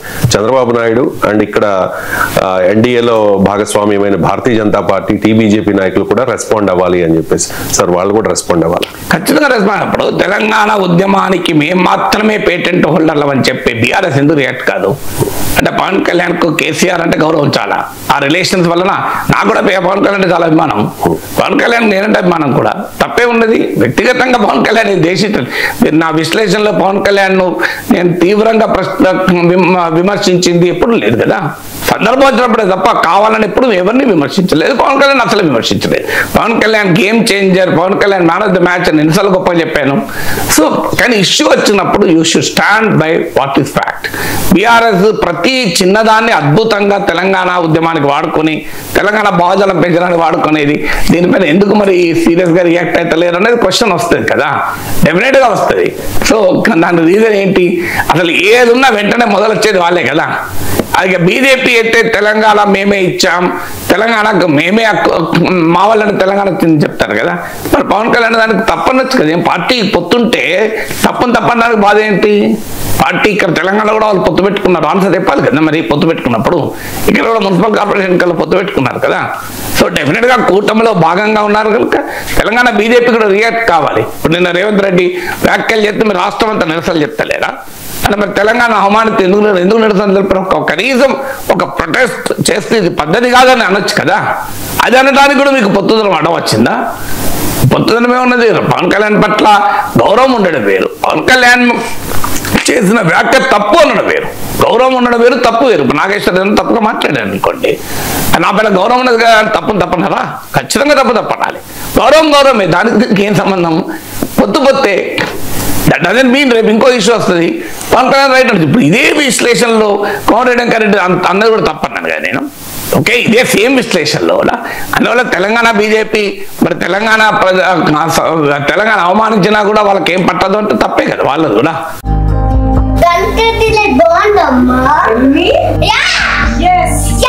Country delight buffalo milk ని మా ఫ్యామిలీ వాళ్ళకి ఎప్పటి నుండో వాడుతున్నాను. ఈ పాల ఫస్ట్ యూజ్ నుండి నాకు దీనిపైన చాలా నమ్మకం వచ్చింది. Choose Country Delight and live better. Revanth Reddy చేసిన వ్యాఖ్యల గురించి మాట్లాడదాం. టీపీసీసీ ఎగ్జిక్యూటివ్ కమిటీ సమావేశంలో కొత్తగా నియమితులైన డీసీసీ అధ్యక్షులకు దిశానిర్దేశం చేసే క్రమంలో హిందూ దేవుళ్ల మీద తెలంగాణ ముఖ్యమంత్రి రేవంత్ చేసిన వ్యాఖ్యలు వివాదానికి దారితీస్తూ ఉన్నాయి సార్. హిందువులకు 3 కోట్ల మంది దేవుళ్ళు ఉన్నారు, అన్ని రకాల వారికి అన్ని రకాల దేవుళ్ళు ఉన్నారు అంటూ ఆయన చేసిన వ్యాఖ్యల మీద వివాదం రగిలింది. ఒకసారి ఆ వ్యాఖ్యలు. హిందువులలో ఎన్ని దేవతలు ఉండు, ఎంతమంది దేవుళ్ళు? 3 కోట్లు ఉందా? ఎందుకున్నాయి? పెళ్లి చేసుకోవడానికి హనుమంతుడు ఉన్నాడు, 2 పెళ్లిళ్ళు చేసుకునేటానికి ఇంకొక ఆయన దేవుడు ఉన్నాడు, మందు తాగేటోళ్ళకి ఓ దేవుడు ఉన్నాడు, ఎల్లమ్మ, పోషమ్మ, మైసమ్మ, కళ్ళు గొయ్యాలి, కోడి గొయ్యాలి అనేటోళ్ళకు, పప్పన్నం తినేటోళ్ళకు కూడా దేవుడు ఉన్నాడు. అవునా? అన్ని రకాల దేవుళ్ళు ఉన్నారు. దేవుడి మీదనే మనకి ఏకాభిప్రాయం లేదు. ఒక ఆయన వెంకటేశ్వర స్వామికి మొక్తా అంటే, ఒక ఆయన ఆంజనేయ స్వామికి మొక్తా అంటాడు, ఒక ఆయన లేదు నేను అయ్యప్ప మాలేస్తాను, ఇంకొక ఆయన అంటే లేదు నేను శివమాలేస్తాను, 3వ ఆయన అంటాడు. అవునా? ఇవన్నీ మనం చూస్తున్నాం కదా. హిందువులలో ఎన్ని దేవతలు ఉండు, ఎంతమంది దేవుళ్ళు? 3 కోట్లు ఉందా? ఎందుకున్నాయి? పెళ్లి చేసుకోవడానికి హనుమంతుడు ఉన్నాడు, 2 పెళ్లిళ్ళు చేసుకునేటానికి ఇంకొక ఆయన దేవుడు ఉన్నాడు, మందు తాగేటోళ్ళకి ఓ దేవుడు ఉన్నాడు, ఎల్లమ్మ, పోషమ్మ, మైసమ్మ, కళ్ళు గొయ్యాలి, కోడి గొయ్యాలి అనేటోళ్ళకు, పప్పన్నం తినేటోళ్ళకు కూడా దేవుడు ఉన్నాడు. అవునా? అన్ని రకాల దేవుళ్ళు ఉన్నారు. దేవుడి మీదనే మనకి ఏకాభిప్రాయం లేదు. ఒక ఆయన వెంకటేశ్వర స్వామికి మొక్తా అంటే, ఒక ఆయన ఆంజనేయ స్వామికి మొక్తా అంటాడు, ఒక ఆయన లేదు నేను అయ్యప్ప మాలేస్తాను, ఇంకొక ఆయన అంటే లేదు నేను శివమాలేస్తాను, 3వ ఆయన అంటాడు. అవునా? ఇవన్నీ మనం చూస్తున్నాం కదా. సార్, ఈ వ్యాఖ్యల మీద బండి సంజయ్ కూడా రియాక్ట్ అయ్యారు సార్. రామచంద్రరావు కూడా రియాక్ట్ అయిన పరిస్థితి. వెంటనే రేవంత్ క్షమాపణ చెప్పాలి అని చెప్పి వాళ్ళు డిమాండ్ చేస్తూ ఉన్నారు. ఇవాళ కొన్ని చోట్ల నిరసనలకు కూడా రేవంత్ వ్యాఖ్యల మీద పిలుపునిచ్చిన పరిస్థితి ఉంది. ఏంటి సార్ ఈ వ్యాఖ్యల మీద మీకు? అందులో ఒకే పెళ్లి కానోళ్ళకే కాదు, పెళ్ళై పిల్లలు పుట్టోళ్ళు కూడా హనుమంతుడు దేవుడే, అది వేరే విషయం. కానీ దేవుళ్ళకు వేరే పని లేదా మనకు? వారికి దేవుళ్ళను మనం ఆ రకంగా వర్గీకరించలేము. మీకు కేవలం పెళ్లి కానోళ్ళే హనుమంతుని పూజిస్తారని నిజం కాదు. సో అది ఫ్యాక్చువల్లీ నాట్ కరెక్ట్. అయినా ఆ కాంటెక్స్ట్ ఏంటి అనేది ముఖ్యం. ఇప్పుడు అది దేవుళ్ళను అవమానించడానికి ఉద్దేశించి మాట్లాడిన వ్యాఖ్యలాగా కనిపించడం లేదు. రేవంత్ రెడ్డి ఏమైనా దేవద్రోహి కాదు. రేవంత్ రెడ్డి దేవుని భక్తుడే కదా. రేవంత్ రెడ్డి నాస్తిక ఉద్యమం నడుపుతలేడు. రేవంత్ రెడ్డి వ్యక్తిగత మత విశ్వాసాలు హిందూ విశ్వాసాలే కదా, కాదని ఎవరన్నా అనగలరా? రేవంత్ రెడ్డి పూజలు చేయడా? సో కాంటెక్స్ట్ ఏంటి? హిందూ మతానికి ఉన్న డైవర్సిటీ చెప్తున్నాడు. సో దాని ఉద్దేశం అది చెప్పే పద్ధతిలో టోన్ అండ్ టెనర్ ఆయన సహజ శైలిలో చెప్పచ్చు, ప్రజలకు అరే ఆకట్టుకునేలా. అంటే హిందూ మతాల్లో అనేక రకాల దేవుళ్ళు, అనేక రకాల ఆచారాలు, సాంప్రదాయాలు, పూజా విధానాలు, పద్ధతులు, నమ్మకాలు, విశ్వాసాలు ఉంటాయని చెప్పడం ఉద్దేశం. అంతే తప్ప అలా దేవుని అవమానించడం ఉద్దేశం కాదు కదా. మన దాన్ని మీరు కరెక్ట్గా చూస్తే అర్థమవుతుంది కదా. కాంటెక్స్ట్ దేవుడిని అవమానించడానికి, దేవుడిపై దాడి చేసడానికి చేసిన వ్యాఖ్యలే కాదు. అందువల్ల క్షమాపణ అనే ప్రశ్న ఎక్కడ వస్తుంది? అంటే సమాజంలో దేవుళ్ళు ఎంతమంది ఉన్నారో కాంగ్రెస్ లో అన్ని రకాల మనస్తత్వాలు ఉంటాయని చెప్పే ప్రయత్నంలో భాగంగా అంటే కాంగ్రెస్ అనేది ఒక ఇంక్లూజివ్ కాంగ్రెస్. అది ఇండియన్ ట్రెడిషన్, అలా ఇంక్లూజివిటీ, ప్లూరాలిటీ అనేది చెప్పడం ఉద్దేశం. దాంతో పాటు దేవుని పైన ఏకాభిప్రాయం లేదు కనుక నాయకుల పైన ఏకాభిప్రాయం ఎక్కడికి వెళ్ళి ఉంటుంది అన్నాడు. హిందూ మతం యొక్క గొప్పతనం అది కదా. హిందూ మతం ఉన్న ప్రత్యేకత ఏంటి? హిందువులు కూడా చెప్పేది ఏంటి? It doesn't believe in single God, doesn't believe in single text, it doesn't believe in single గురువు కదా. అదే కదా హిందూ. ఇప్పుడు ఇది ఎవరు అన్నది ఏం కాదు. సర్వేపల్లి రాధాకృష్ణ అన్నాడు, హిందూయిజం ఇది టెపిస్ట్రీ ఆఫ్ ఫేస్ అన్నాడు. అనేక విశ్వాసాల సమాహారం హిందూ మతం అన్నాడు. సర్వేపల్లి రాధాకృష్ణ హిందూ మతం అవమానిస్తాడా? సర్వేపల్లి పుస్తకాలు చదివాడు, భగవద్గీత మీద రాసింది, ఇండియన్ ఫిలాసఫీ రాసింది. జస్టిస్ చిన్నపరెడ్డి అన్నాడు, our tradition teachers tolerance, our philosophy teachers tolerance అన్నాడు. అంటే మన తాత్విక చింతనే సహనాన్ని నేర్పుతుంది. సర్వధర్మ సంగ్రహంలో మాధవాచార్యుడు భారతీయ గడ్డపైన ఉన్న అనేక తాత్విక చింతనల గురించి చెప్తూ ఆఖరికి భౌతికవాదం మెటీరియలిస్టిక్ ఫిలాసఫీ అనే చార్వాక గురించి కూడా గొప్పగా హిందూ మతంలో భాగంగా చెప్తాడు. హిందూ ట్రెడిషన్లో హిందూయిజం ఇదే వే ఆఫ్ లైఫ్ అని సుప్రీంకోర్టు తీర్పు చెప్పింది కదా. ఇప్పుడు మీకు సర్వేపల్లి రాధాకృష్ణ ఏమన్నాడు, అనేక విశ్వాసాల సమాహారం హిందూ మతం, అంటే it is a tapestry of faiths అన్నాడు. రేవంత్ రెడ్డి అదే అన్నాడు కదా, రకరకాల వాళ్ళకు నమ్మకాలు ఉంటాయి అనే పద్ధతి వేరు, సాఫిస్టికేషన్లో అనలేదు, జనం మాట్లాడుకునే మాటల్లో ఉన్నాడు. నిజమే కదా. ఇప్పుడు మీకు ఊర్లలో ఇల్లమ్మ, పోసమ్మ, మైసమ్మ పూజలు చేస్తారు.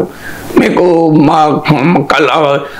కళ్ళుతో కూడా పూజ చేస్తారు మీకు గ్రామ దేవతలకు. చాలా చోట్ల ఈ సంస్కృతి ఉంది, ఇప్పటికి కూడా ఉంది. మీకు కళ్ళుతో పూజలు చేసే సంస్కృతి. కళ్ళు అంటే దాని ఉద్దేశం ఏంటి, దేవుని అవమానించడం కాదు, తాము రోజువారీ వాడే పూలతో పూజ చేస్తాడు, తాము తినేదాంతో తాము తాగేదాంతో పూజ చేస్తారు. అది ప్రేమ, దేవుని పైన ప్రేమతో చేస్తారు. సో మీకు రకరకాల పండ్లతో చేస్తారు. మీకు మనం తినని పండ్లతో కూడా దేవుని పూజలు చేస్తారు. సో దేవుని పూజలో అంటే హిందూ మతం ఇచ్చే అవకాశం ఏంటంటే ఎవరు దేవుణ్ణి ఏ రూపంలో ఆరాధించాలనుకున్నా ఆ రూపంలో ఆరాధించవచ్చు, ఏ రూపంలో పూజ చేయాలనుకున్నా ఆ రూపంలో పూజ చేయవచ్చు. నీకు ఎలా కావాలనుకుంటే అలా కనిపిస్తాడు దేవుడు, సర్వంతర్యామి. ఎందుకలేదు అందలేదని సందేహం లేదు, చక్రి సర్వోపగతంబు ఎందెందు వెతికిన ఎందెందు గలదు ధనవాగ్రణి అని మన పద్యం చూడలేదా? అంటే నేను ఇదో కూడా చెప్పాను మీకు, 7th చాప్టర్ 21st శ్లోకం అనుకుంటా, సబ్జెక్ట్ కరెక్షన్, భగవద్గీతలో శ్రీకృష్ణ పరమాత్మ చెప్తాడు, ఎవరు ఎవరిని విశ్వసించినా వారిలో ఆ విశ్వాసాన్ని నేనే కల్పిస్తాను అర్జున అన్నాడు. అందువల్ల హిందూ మతంలో ఉన్నటువంటి ఒక ప్రత్యేకత ఏంటి, ఒక్కొక్కరు ఇప్పుడు సాయిబాబాని నమ్ముతలేరు. కొంతమంది సాయిబాబా దేవుడే కాదంటారు. సాయిబాబా దేవుడే కాదు, సాయిబాబాను హిందువులు పూజించడం ఏంటి అని విమర్శించే వాళ్ళు చాలా మంది ఉన్నారు, పెద్ద ఉద్యమాలు జరిపిన వాళ్ళు ఉన్నారు. కానీ కోట్లాది మంది మా భక్తులు, హిందూ భక్తులు షిరిడీకి పోరా, సాయి శరణం అని పాట పాడరా, సాయి వచ్చిన వేళ అని పాడరా. సాయిబాబాని మరి హిందువులు దేవునిగానే పూజిస్తారు, కానీ అందరూ పూజిస్తారు హిందువుని దేవుడు. సాయిబాబాను అసలు దేవుడే కాదని వాళ్ళు ఉన్నారు. కాంట్రవర్సీ కూడా ఉంది అది. మీరు అసలు సాయిబాబాను మీరు పూజించకూడదని చెప్పి ఆ హిందూ సంఘాలు కొన్ని ఉద్యమాలు కూడా నడిపాయి, వివాదం కూడా అయింది కదా. So that is the beauty of Hindu tradition. So Hindu మతానికి ఉన్నటువంటి ప్రత్యేకత అది కదా. మీకు అనేక రకాలు, ఇప్పుడు నాన్ వెజ్ తినని వాళ్ళు నాన్ వెజ్తో పూజలు చేస్తే అంగీకరిస్తారు ఆ మాంసంతో. ఇప్పుడు అనేక ప్రాంతాల్లో మాంసంతో పూజ చేస్తారు, మాంసంతో పూజ చేయలేరు. అది అందువల్ల ఆయన అన్న కాంటెక్స్ట్, టోన్ అండ్ టెనర్ బట్టి మీకు అలా అన్నాడా అనిపించదు. దట్ ఈస్ కాంటెక్స్ట్ ఈజ్ వేరు. హిందూ మతం యొక్క ఔన్నత్యాన్ని చెప్తూ హిందూ మతంలో ఇంత ఇంక్లూజివిటీ ఉంటుంది, మా కాంగ్రెస్ పార్టీలో కూడా అంత ఇంక్లూజివిటీ అని చెప్పడం, దాన్ని ఎందుకు వివాదం చేయడం. నిజంగానే దేవుణ్ణి అవమానిస్తే ఖచ్చితంగా ఖండించాలి. రేవంత్ రెడ్డి కాదు ఎవరినైనా ఖండించాలి. దేవుణ్ణి అవమానించడమో హిందూ మతాన్ని అవహేళన చేయడమో ఎవరు చేసినా తప్పే. హిందూ మతం కాదు, ఏ మతాన్ని అవహేళన చేసినా తప్పే. హిందూ మతం సహనం పెడుతుంది. హిందూ మతానికి ఉన్న వైవిధ్యభరితమైనటువంటి భారతీయ వారసత్వం కదా. మనం చిన్నప్పుడు స్కూల్లో ప్రతిజ్ఞ లేదా, వైవిధ్యభరితమైన నా దేశ వారసత్వ సంపదను చూసి నేను గర్వపడుతున్నాను అంటాం. So I'm proud of my varied heritage and friends చదవలేదా, వైవిధ్యభరితమైన భారతీయ వారసత్వ సంపద నేను గర్వపడుతున్నాను అంటాడు. నేను ఎందుకుగా గర్వపడేది ఏంటి, ఇంత భిన్నత్వములో ఏకత్వాన్ని ఇస్తుంది, ఇంత వైవిధ్యభరితమైనటువంటి భావిస్తుంది. అయినా మళ్ళీ అన్నీ కలిసి ఈశ్వరుడులో లీనమైనట్లుగా that is the greatness of the Hindu. నువ్వు ఏ రూపంలో, ఏ భాషలో, ఏ పద్ధతిలో, ఏ ఆచారంతో, ఏ కారణంతో పూజించినా దేవుడు పలుకుతాడు. సో పరమాంస అంటాడు, దారులు వేరు కావచ్చు, చేరుకునేది ఒక్కడికే అంటాడు. ఇది హిందూ తత్వం, హిందూ థాట్ యొక్క మూలం కదా. రామకృష్ణ పరమహంస హిందూ కదా. ఏ దారులు వేరైనా చేరుకునేది ఒకరే. ఒకరు ఎల్లమ్మ దారిలో పోవచ్చు, ఒకరు బైసమ్మ దారిలో పోవచ్చు, ఒకరు పోచమ్మ దారిలో పోవచ్చు, ఒకరు శివుడు దారిలో పోవచ్చు, ఒకరు విష్ణువు దారిలో పోవచ్చు, ఒకరు అయ్యప్ప దారిలో పోవచ్చు, ఒకరు సాయిబాబా దారిలో పోవచ్చు. దారులు వేరు, చేరుకునేది ఆ ఈశ్వరుని దగ్గరికే కదా.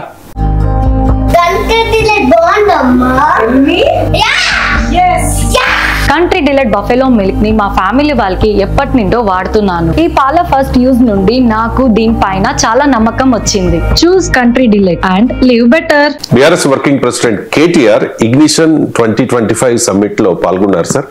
రాహుల్ గురించి కొన్ని ఇంట్రెస్టింగ్ కామెంట్స్ చేశారు. ప్రతిపక్ష నేతగా రాహుల్ గాంధీ తీవ్రంగా ఫెయిల్ అయ్యారు అండ్ రాహుల్ కు దేశ భవిష్యత్తుపై విజన్ లేదు.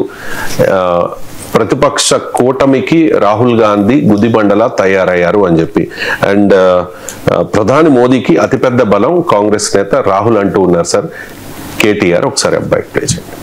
Congress in my state and BJP in my state, and then when it comes to union politics or politics in Delhi, we are asked to pick sides. We are asked to pick, whether you want to battle Congress or BJP. Now my point is, if I am fighting Congress in the state and BJP in Delhi, I am still opposition effectively. But what went wrong, if you ask me, like you said, with respect to BJP and the opposition, I'd say Congress is the largest party today in the opposition. They've failed to enthuse people, they've failed to modernize, they've failed to organize, and they've failed to present a credible alternative nationally. That's beyond doubt. And that is why BJP is getting away without any serious scrutiny. BJP is able to, win election after election because the biggest asset of Prime Minister Modi, if you ask me, is Mr. Rahul Gandhi himself. That is the reality. మోదీకి అతిపెద్ద asset Rahul Gandhi అంటూ ఉన్నారు sir. Rahul అసమర్థతే మోదీకి plus అయిందా అంటే అది ఇప్పుడు వాస్తవం కదా, కాంగ్రెస్ పార్టీ వైఫల్యమే కదా బీజేపీ పెరుగుదలకు కారణం కాదనే కదా. రాహుల్ గాంధీ సక్సెసా ఫెయిల్యూరా దట్ నెక్స్ట్ క్వశ్చన్. ఒక రాహుల్ గాంధీని మనం టార్గెట్ చేయాల్సిన అవసరం లేదు. But the fact Congress failed. Congress fail అయింది కనుక బీజేపీ పెరిగింది. కాంగ్రెస్ ఫెయిల్ అయితే ఫెయిల్ కావద్దు బీజేపీ ఎందుకు పెరుగుతుంది? కాంగ్రెస్ బలపడప్పుడల్లా బీజేపీ దెబ్బతిన్నది కదా. భారతదేశంలో 200 సీట్లలో ఇప్పటికీ డైరెక్ట్ ఫైట్ కాంగ్రెస్ వర్సెస్ బీజేపీయే. కాంగ్రెస్ వర్సెస్ బీజేపీ ఉన్న చోటల్లా బీజేపీకి సక్సెస్ రేట్ స్ట్రైక్ రేట్ ఎక్కువ. ఇది that is based on fact. KTR చెప్పింది ఏమి ఆయన ఫిక్షన్ కాదు, ఆయన సొంత అభిప్రాయం ఏం కాదు. That is fact of elections డేటాను అనాలిసిస్ చేయండి. బీజేపీ వర్సెస్ కాంగ్రెస్ ఉన్న చోట బీజేపీ స్ట్రైక్ రేట్ చాలా ఎక్కువ. దానికి రాహుల్ గాంధీని తప్పందామా కాంగ్రెస్ పార్టీని తప్పందామా అనేది నెక్స్ట్ క్వశ్చన్. ఇప్పుడు తెలంగాణలో మరి రాహుల్ గాంధీ కాంగ్రెస్ గెలిపించాలని కేటీఆర్ అంగీకరించాలి కదా.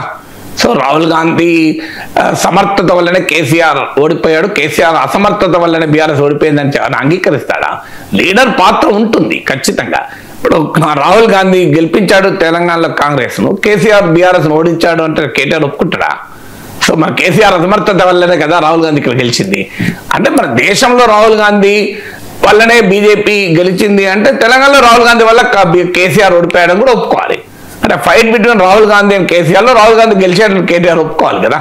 అందువల్ల మనము లీడర్ యొక్క పాత్ర ఉండదు అని అంటలేను. ఖచ్చితంగా లీడర్ పాత్ర ఉంటుంది. రాహుల్ గాంధీకి నరేంద్ర మోడీకి మధ్య చాలా పెద్ద గ్యాప్ ఉంది, అనుమానం లేదు. ఇప్పుడు లేటెస్ట్ 3వ nation survey of India today ప్రకారం కూడా రాహుల్ గాంధీ ఇమేజ్ ఒక 5% పెరిగింది, మోడీ ఇమేజ్ 4% పెరిగింది. స్టిల్ మోడీ రాహుల్ గాంధీల మధ్య గ్యాప్ అయితే భారీగా ఉన్నది. That is reality. So Modi versus Rahul Gandhi అన్నప్పుడల్లా మోడీకి అడ్వాంటేజ్ ఉంటుంది. అది డౌట్ లేదు, కేటీఆర్ అన్నది కరెక్ట్. మోడీ వర్సెస్ రాహుల్ గాంధీ అన్నప్పుడల్లా బీజేపీ మోడీకి అడ్వాంటేజ్ ఉంటుంది. మోడీ వర్సెస్ మమతా, మోడీ వర్సెస్ మీకు ఇతర నాయకులు ఉన్నప్పుడు ఛాలెంజ్ ఎదురవుతుంది. అందువల్లనే మీకు కాంగ్రెస్ పార్టీ కూడా కర్ణాటకలో మీకు తెలంగాణలో మా పార్టీ రాష్ట్ర స్థాయి నేతల్ని ముందు పెట్టి వాళ్ళు వెనకాలండి సమర్థించారు. సో అందువల్ల Rahul Gandhi the strength, Rahul Gandhi the weakness for the Congress. రెండు, Rahul Gandhi is liability, Rahul Gandhi is an asset. So అందులో అనుమానం లేదు. రాహుల్ గాంధీ కాస్త ఇంప్రూవ్ అయ్యాడు కనుకనే మీకు రాహుల్ గాంధీ ఇమేజ్ ఇంప్రూవ్ అయింది కనుకనే మోడీ ఇమేజ్ తగ్గింది కదా. అందుకే మీరు గమనించండి, రాయబరేలీలో రాహుల్ గాంధీకి 4 లక్షల మెజార్టీ వచ్చింది. మీకు అమేథీలో రాహుల్ గాంధీ తమ అనుచరుడిని పెట్టి గెలిపించుకోగలిగాడు. వారణాసిలో నరేంద్ర మోడీ బలం లక్ష ఓట్లకే మెజార్టీ పడిపోయింది కదా. మీకు రాహుల్ గాంధీ వల్లనే కదా కాంగ్రెస్ పార్టీ 49 నుంచి 99కి వచ్చి లీడర్ ఆఫ్ అపోజిషన్ అయ్యాడు. బీజేపీది 303 నుంచి 240కి పడిపోయింది కదా. That credit also we should give it Rahul Gandhi కదా. మన డెఫినెట్ గా మోడీ రాహుల్ బీజేపీకి రాహుల్ గాంధీ మోడీని మించిన నాయకుడు కాకపోవడం బీజేపీకి అడ్వాంటేజ్ గా మారుతుంది. అందుకే బీహార్ నుంచి ప్రతి రాష్ట్రంలో కూడా మోడీ వర్సెస్ రాహుల్ గాంధీ అనే నరేటివ్ నడపాలనేది బీజేపీ యత్నం. ఎందుకంటే బీజేపీకి తెలుసు మోడీ వర్సెస్ రాహుల్ గాంధీ అన్నప్పుడు క్లియర్గా మోడీకి అడ్వాంటేజ్ వస్తుంది. సో అది కేటీఆర్ అన్న ఎనాలిసిస్ కరెక్ట్. దేశంలో కాంగ్రెస్ వైఫల్యమే బీజేపీ పెరుగుదలకు కారణము. Rahul Gandhi image Modi image match చేయకపోవడం వల్ల కూడా మోడీకి అడ్వాంటేజ్ అవుతుంది. అంతవరకు డిస్ప్యూట్ లేదు. కానీ ఒక లీడర్నే మనం టార్గెట్ చేసి అతని వల్లనే అయింది అంటే బీఆర్ఎస్ ఓటమి కూడా కేసీఆర్ కారణం అని కేటీఆర్ ఒప్పుకోడు కదా. అందువల్ల లీడర్ యాజ్ ఎ రోల్, మంచికైనా చెడుకైనా లీడర్కు ఒక పాత్ర ఉంటుంది. కానీ ప్రతిదానికి ఒక వ్యక్తినే టార్గెట్ చేయడం, గెలిచినప్పుడు ఆ వ్యక్తికి క్రెడిట్ ఇవ్వడం రెండు తప్పు. గెలిచినా ఓడినా ఆ లీడర్ పార్టీ అనేక ఫ్యాక్టర్స్ ఉంటాయి, ఒక్క ఫ్యాక్టర్ ఉండదు. అది గెలిచినప్పుడైనా అదే చెప్పాను, ఓడినప్పుడు అదే చెప్పాను. బట్ ఆ భారతదేశంలో కాంగ్రెస్ రివైవ్ కాకుండా బీజేపీని ఓడించడం సాధ్యం కాదు. అది రియాలిటీ కదా, it's a fact of life. ఎందుకంటే ఇప్పటికీ కూడా ప్రాంతీయ పార్టీలను వచ్చాక బీజేపీ వల్నరబుల్, కానీ కాంగ్రెస్ పార్టీ ఉన్న చోట బీజేపీ బ్రహ్మాండం గెలుస్తుంది. బీహార్లో కూడా చూడండి, పూరెస్ట్ పర్ఫార్మెన్స్ అనేది కాంగ్రెసే కదా. మీకు కాంగ్రెస్కి 6 సీట్లు వచ్చాయి, లెఫ్ట్కి 5 సీట్లు వచ్చాయి, ఎంఐఎం కూడా 5 సీట్లు వచ్చాయి. మరి కాంగ్రెస్ వీక్నెస్ బీహార్లో కూటమిని దెబ్బతీసింది కదా. అందువల్ల ఎక్కడైనా కాంగ్రెస్ పార్టీ లేకుండా ప్రాంతీయ పార్టీలు బీజేపీని ఓడించలేవు. కాంగ్రెస్ రివైవ్ కాకుండా బీజేపీని ఓడించడం సాధ్యమే కాదు. అందువల్ల కాంగ్రెస్ వైఫల్యమే బీజేపీ స్థాయిలో ఉండటానికి కారణం. మీరు కాంగ్రెస్ పుంజుకుంది 49-99, బీజేపీ తగ్గింది ఆటోమేటిక్గా 303 నుంచి 240. అందువల్ల కేటీఆర్ అనేది ఫ్యాక్చువల్లీ ట్రూ కదా.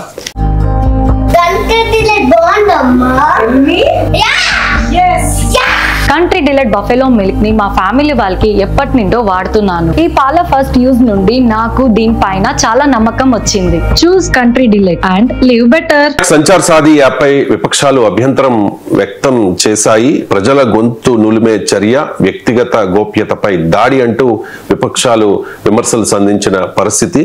వాస్తవంగా సైబర్ నేరాల నుంచి రక్షణ కోసం కొత్తగా వచ్చే సెల్ ఫోన్లలో సంచార్ సాధి యాప్ ను ముందుగానే ఇన్స్టాల్ చేసి ఇవ్వాలనుకున్నాము. కానీ ఇప్పుడు యాప్ ను డిలీట్ చేసుకోవచ్చు అంటూ టెలికాం మంత్రి జ్యోతిరాదిత్య సింధియా కూడా దీని మీద క్లారిటీ ఇచ్చిన పరిస్థితి. ఏంటి సార్ ఈ సంచార్ సాధి యాప్ పై ఎందుకు ఈ వివాదం? అంటే ఈ వివాదం అయ్యాక కేంద్రం వెనక్కి తగ్గింది. లేకపోతే వాస్తవంగా ముందిచ్చిన డైరెక్టివ్ లో క్లియర్ గా it cannot be deleted or it cannot be restricted also. దాని ఫంక్షనాలిటీ కూడా రిస్ట్రిక్ట్ చేయకూడదు, డిలీట్ కూడా చేయకూడదు. కంపెనీస్ మ్యానుఫ్యాక్చరింగ్ టైంలోనే ఇన్స్టాల్ చేసి ఇవ్వాలి అన్నారు. ఆప్షన్లు అయితే మ్యానుఫ్యాక్చరింగ్ ఇన్స్టాల్ అనే ప్రశ్న ఉత్పన్నం కాదు కదా. ఆప్షన్లు అయితే నీకు మొబైల్ కొనుక్కున్న తర్వాత నీకు ఇంట్రెస్ట్ ఉంటే ఇన్స్టాల్ చేసుకుంటే ఇన్స్టాల్, లేకపోతే ఇన్స్టాల్ చేయవు డిఫాల్ట్ గా. సో ఇప్పుడు బై డిఫాల్ట్ ఇస్తున్నారంటేనే దాని ఉద్దేశం మ్యాండేటరీ చేయాలనే బై డిఫాల్ట్ అని ఇచ్చారు. ఇచ్చిన తర్వాత బాగా వ్యతిరేకత వ్యక్తమైంది. ఈవెన్ యాపిల్ లాంటి కంపెనీస్ అయితే మేము అంగీకరించామని కూడా చెప్పారు, వాళ్ళు అభ్యంతరం కూడా చెప్పారు. ఎందుకంటే వాళ్ళు ప్రైవసీకి యాపిల్ చాలా ఎక్కువ ప్రియారిటీ ఇస్తుంది, అందువల్ల మేము ఇది అంగీకరించామని. సో ఇది వాస్తవంగా సైబర్ నేరాలు, టెలిఫోన్ ఆధారిత సైబర్ నేరాలు పెరిగాయి, దాంట్లో ఏం డిస్ప్యూట్ లేదు.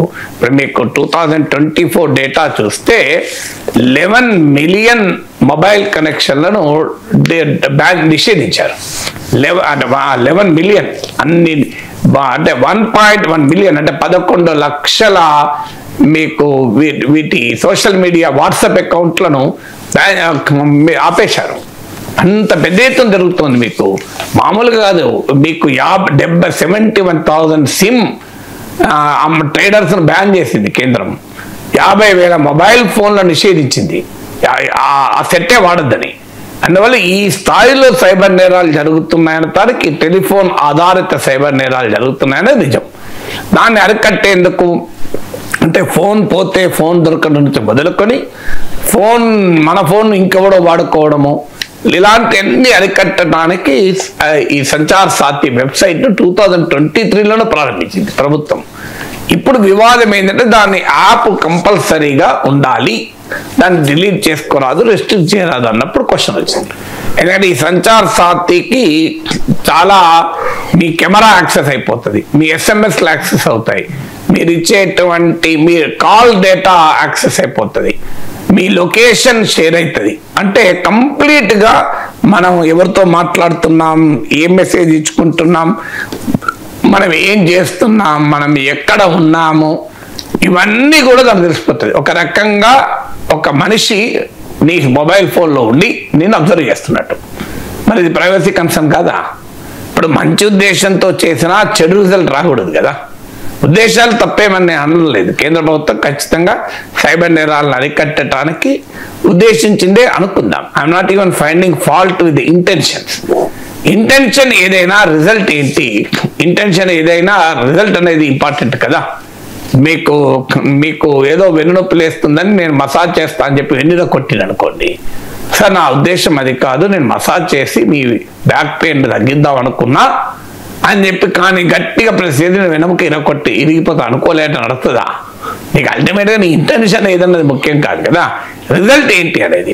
ఎందుకంటే మన దేశంలో ప్రైవసీ ద ఫండమెంటల్ రైట్ అని సుప్రీంకోర్టు తీర్పు కూడా చెప్పింది. పుట్టస్వామి జడ్జిమెంట్ అంటారు, అందులో క్లియర్గా చెప్పింది ప్రైవసీ ఇది ఫండమెంటల్ రైట్. రైట్ టు లైఫ్లో భాగం, జీవించే హక్కులో భాగం వ్యక్తిగత గోప్యత. మరి రాజ్యము వ్యక్తిగత గోప్యతను వయలేట్ చేయొచ్చా? చేయొచ్చు. ఎప్పుడు? 3 కండిషన్ చెప్పింది పుట్టస్వామి జడ్జిమెంట్లో సుప్రీంకోర్టు. లీగాలిటీ ఉండాలి, చట్టబద్ధత ఉండాలి, నెసెసిటీ ఉండాలి. అంటే ఇది తప్ప మరో మార్గం ఉండకూడదు. 3వది ప్రపోర్షనాలిటీ, అంటే నీకు ఈ పని చేయడానికి ఈ పని అవసరమా అంటారు. టెస్ట్ ఆఫ్ ప్రపోర్షనాలిటీ అంటారు. దేంట్లో కూడా టెస్ట్ ఆఫ్ ప్రపోర్షనాలిటీ ముఖ్యం. నీకు ఎవరో జేబు దొంగతనం చేస్తారు, నువ్వు జేబు దొంగతనం చేస్తావని 10 ఏళ్ళ జైలు శిక్ష వేస్తారా? నువ్వు ఏదో ఒకటి పొరపాటు కొడతారని చెప్పి నువ్వు ఉరి శిక్ష వేస్తావు? అయ్యో కదా. అందువల్ల జస్టిస్లో గవర్నెన్స్లో ఉండాల్సిన ఒక మౌలికమైన అంశం టెస్ట్ ఆఫ్ ప్రపోర్షనాలిటీ. అంటే ఒక పని చేస్తానికి ఈ పని ఏంటి అని. సో ఆ test of proportionality, legality, necessity, ఈ 3 టెస్ట్లకు నిలబడి ఉండాలి అని. సో ఇప్పుడు సంచార్ సాతి ఈ రకంగా ఉండడం అది ప్రపోర్షనాలిటీయా? సైబర్ నేరాలను అరికట్టేందుకు ఒక వ్యక్తి పైన పూర్తి నిఘా ప్రభుత్వం పెట్టడాన్ని ప్రజాస్వామ్యం అనిపించుకుంటుందా? అది ఫండమెంటల్ రైట్స్కి విరుద్ధం కాదా? స్వేచ్ఛకు భంగం కాదా? So you cannot spy on your own citizens కదా. ఒక దేశ ప్రభుత్వము ఆ దేశ ప్రజలపైనే నిఘా పెట్టడం అనేది అభ్యంతరకరం కదా. ఇప్పుడు అంటే ఒక రకం, అందుకే దీన్ని పెగసిస్, మరో పెగసిస్, న్యూ పెగసిస్ అన్నారు. ఎందుకంటే ఇజ్రాయిలీ సాఫ్ట్వేర్ పెగసిస్ ప్రభుత్వము చట్టవిరుద్ధంగా, ధర్మ విరుద్ధంగా, అన్యాయంగా ఉపయోగించిందని విమర్శలు వచ్చాయి. రాజకీయ నాయకులను టార్గెట్ చేయడానికి, పాత్రికేయులను టార్గెట్ చేయడానికి, ఇప్పటికేమైనా టెలిఫోన్ ట్యాపింగ్ లాంటి ఇష్యూస్ చూస్తున్నాం. అంటే ప్రభుత్వాలు ఇప్పుడున్న చట్టాల ఆధారంగానే, ఇప్పుడున్న విధి విధానాల ఆధారంగానే పౌరులపైన నిఘా చేసే అవకాశాలు చాలా ఉన్నాయి. టెలిఫోన్ ట్యాపింగ్ అదే కదా వివాదము. ఇప్పుడు ఇక నీకు చట్టబద్ధంగానే నీ మొబైల్ ఫోన్ లేకుండా మానవులు లేడు. ఇలా 120 కోట్ల మొబైల్ ఫోన్లు ఉన్నాయి మన దేశంలో. 1.2 బిలియన్, 120 కోట్ల మొబైల్ ఫోన్లు అంటే ఆల్మోస్ట్ ఎంటైర్ జనాభా. నీకు భారత జనాభా 140 కోట్లు. 140 కోట్లలో 99 ఏళ్ళు ఉంటారు, 90 ఏళ్ళు దాటిన వాళ్ళు ఉంటారు. వాళ్ళే మొబైల్ ఫోన్లు వాడరు కదా. నీకు నిన్నక మొన్న పుట్టిన శిశువు మొబైల్ ఫోన్ వాడరు కదా. వాళ్ళని తీసేస్తే నీకు ఆల్మోస్ట్ ప్రతి ఒక్కరికి ఒక ఫోన్ అయితే ఉంది. ఇంకొకరికైనా ఎక్కువ కానీ తక్కువ లేదు. మనందరికీ కూడా తెలుసు కదా, మన చాలా మందికి 2 ఫోన్లు 3 ఫోన్లు ఉంటాయి. సో అందువల్ల ఇవాళ అంత నెసెసరీ. అందులో ప్రతి పని ఫోన్, నీ టెలిఫోన్, నీ టీవీ, నీ టెలిఫోన్ నీకు ఒక ఆధ్యాత్మిక గురువు. పొద్దున్నే మొబైల్ ఫోన్లో చాగంటి ప్రవచనాలు చూస్తూ ఉంటారు. నీకు సినిమా పాటలు మొబైల్ ఫోన్లే చూస్తారు, సినిమాలు మొబైల్ ఫోన్లే, సీరియల్ మొబైల్ ఫోన్లే, నీ ఆన్లైన్ క్లాసులు మొబైల్ ఫోన్లే, నీ వర్కే మొబైల్ ఫోన్ కదా. సో మన మొబైల్ ఫోన్ వాడకుండా ఉన్నాం కదా. సో అలాంటి నీ మొబైల్ నీకు బుక్, నీ మొబైల్ నీకు ఒక వర్క్ స్టేషన్, నీ మొబైల్ నీకు ఒక క్లాస్ రూమ్, నీ మొబైల్ నీకు ఒక వర్క్ స్పేస్, నీ మొబైల్లో కోట్ల లక్షల రూపాయల డబ్బుల ట్రాన్సాక్షన్, నీకు ఏం కావాలన్నా వస్తువు కావాలన్నా మొబైల్లోనే ఆర్డర్ ఇస్తావు. ఇంత wide spread versatile necessity mobile మారినప్పుడు ఆ మొబైల్లో వచ్చి నేను కూర్చుంటా స్పైని అంటే ఎలా అంగీకరిస్తారు? ఉద్దేశం మంచిదే కావచ్చు, you can even with good intentions you can't send a person to hell అని ఇంగ్లీష్లో సామెత ఉంది. మంచి ఉద్దేశాలతోనైనా మనిషిని నరకానికి పంపించకూడదు కదా. చెడు ఉద్దేశాలతో స్వర్గానికి పంపినా మంచిదే. కానీ అందువల్ల ఇది ఖచ్చితంగా పౌర స్వేచ్ఛ పైన దాడి కనుక తీవ్ర వ్యతిరేకత వచ్చింది. దాన్ని ఇప్పుడు మార్చి మీరు ఆప్షనల్ అంటున్నారు. ఆప్షనల్ అయినా కూడా ఈ ప్రశ్న మిగులుతుంది కదా. మ్యాండేట్ అయితే ఈ ప్రశ్న తీవ్ర రూపం అవుతుంది. ఇప్పటికి కూడా తెలియదు, మనం బై డిఫాల్ట్ నీ సెల్లో వచ్చేస్తుంది. ఎంతమందికి ఇది దీనివల్ల ఈ ప్రమాదం ఉంది, ఇది అన్ఇన్స్టాల్ చేసుకోవాలి ఎంతమంది తెలుస్తుంది? మన దేశంలో వివిధ అధ్యయనాల ప్రకారం డిజిటల్ లిటరసీ 37%. డిజిటల్ లిటరసీ అంటే మినిమం లిటరసీ అంటే మనందరూ తెలుసు కదా, పేరు రాయడము ఇది లిటరసీ అంటే. సో ఆ డిజిటల్ లిటరసీ అంటే కనీసమైన ఇప్పటికీ కూడా చాలా మందికి మొబైల్ ఫోన్ వాడడం చాలా మంది తెలియదు. మొబైల్ ఫోన్ స్మార్ట్ ఫోన్ వాడుతుంటారు కానీ ఈ యాప్లు ఈ గోలా ఇవన్నీ తెలియదు. మరి ఎంతమంది తెలుస్తుంది? అందువల్ల మీరు బై డిఫాల్ట్ ఇచ్చేస్తున్నారు మ్యానుఫ్యాక్చరర్. అయినా కూడా ఆప్షనల్గా వాడిన వాళ్ళని కూడా నిఘా చేయడం కరెక్టా?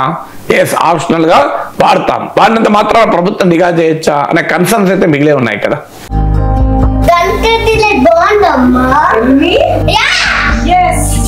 కంట్రీ డిలైట్ బఫెలో మిల్క్ ని మా ఫ్యామిలీ వాళ్ళకి ఎప్పటి నుండో వాడుతున్నాను. ఈ పాల ఫస్ట్ యూజ్ నుండి నాకు దీనిపైన చాలా నమ్మకం వచ్చింది. Choose Country Delight and live better. Prime minister office ప్రధానమంత్రి కార్యాలయం కొత్త కాంప్లెక్స్ లోకి వెళ్ళబోతోంది సార్. ఆ కాంప్లెక్స్ కి సేవా తీర్థ్ గా పేరు పెట్టారు. ఇక గవర్నర్ ఉండే రాజ్ భవన్ పేరు ఇకపై లోక్ భవన్. ఏంటి సార్ ఈ పేర్ల మార్పులు ఎందుకు?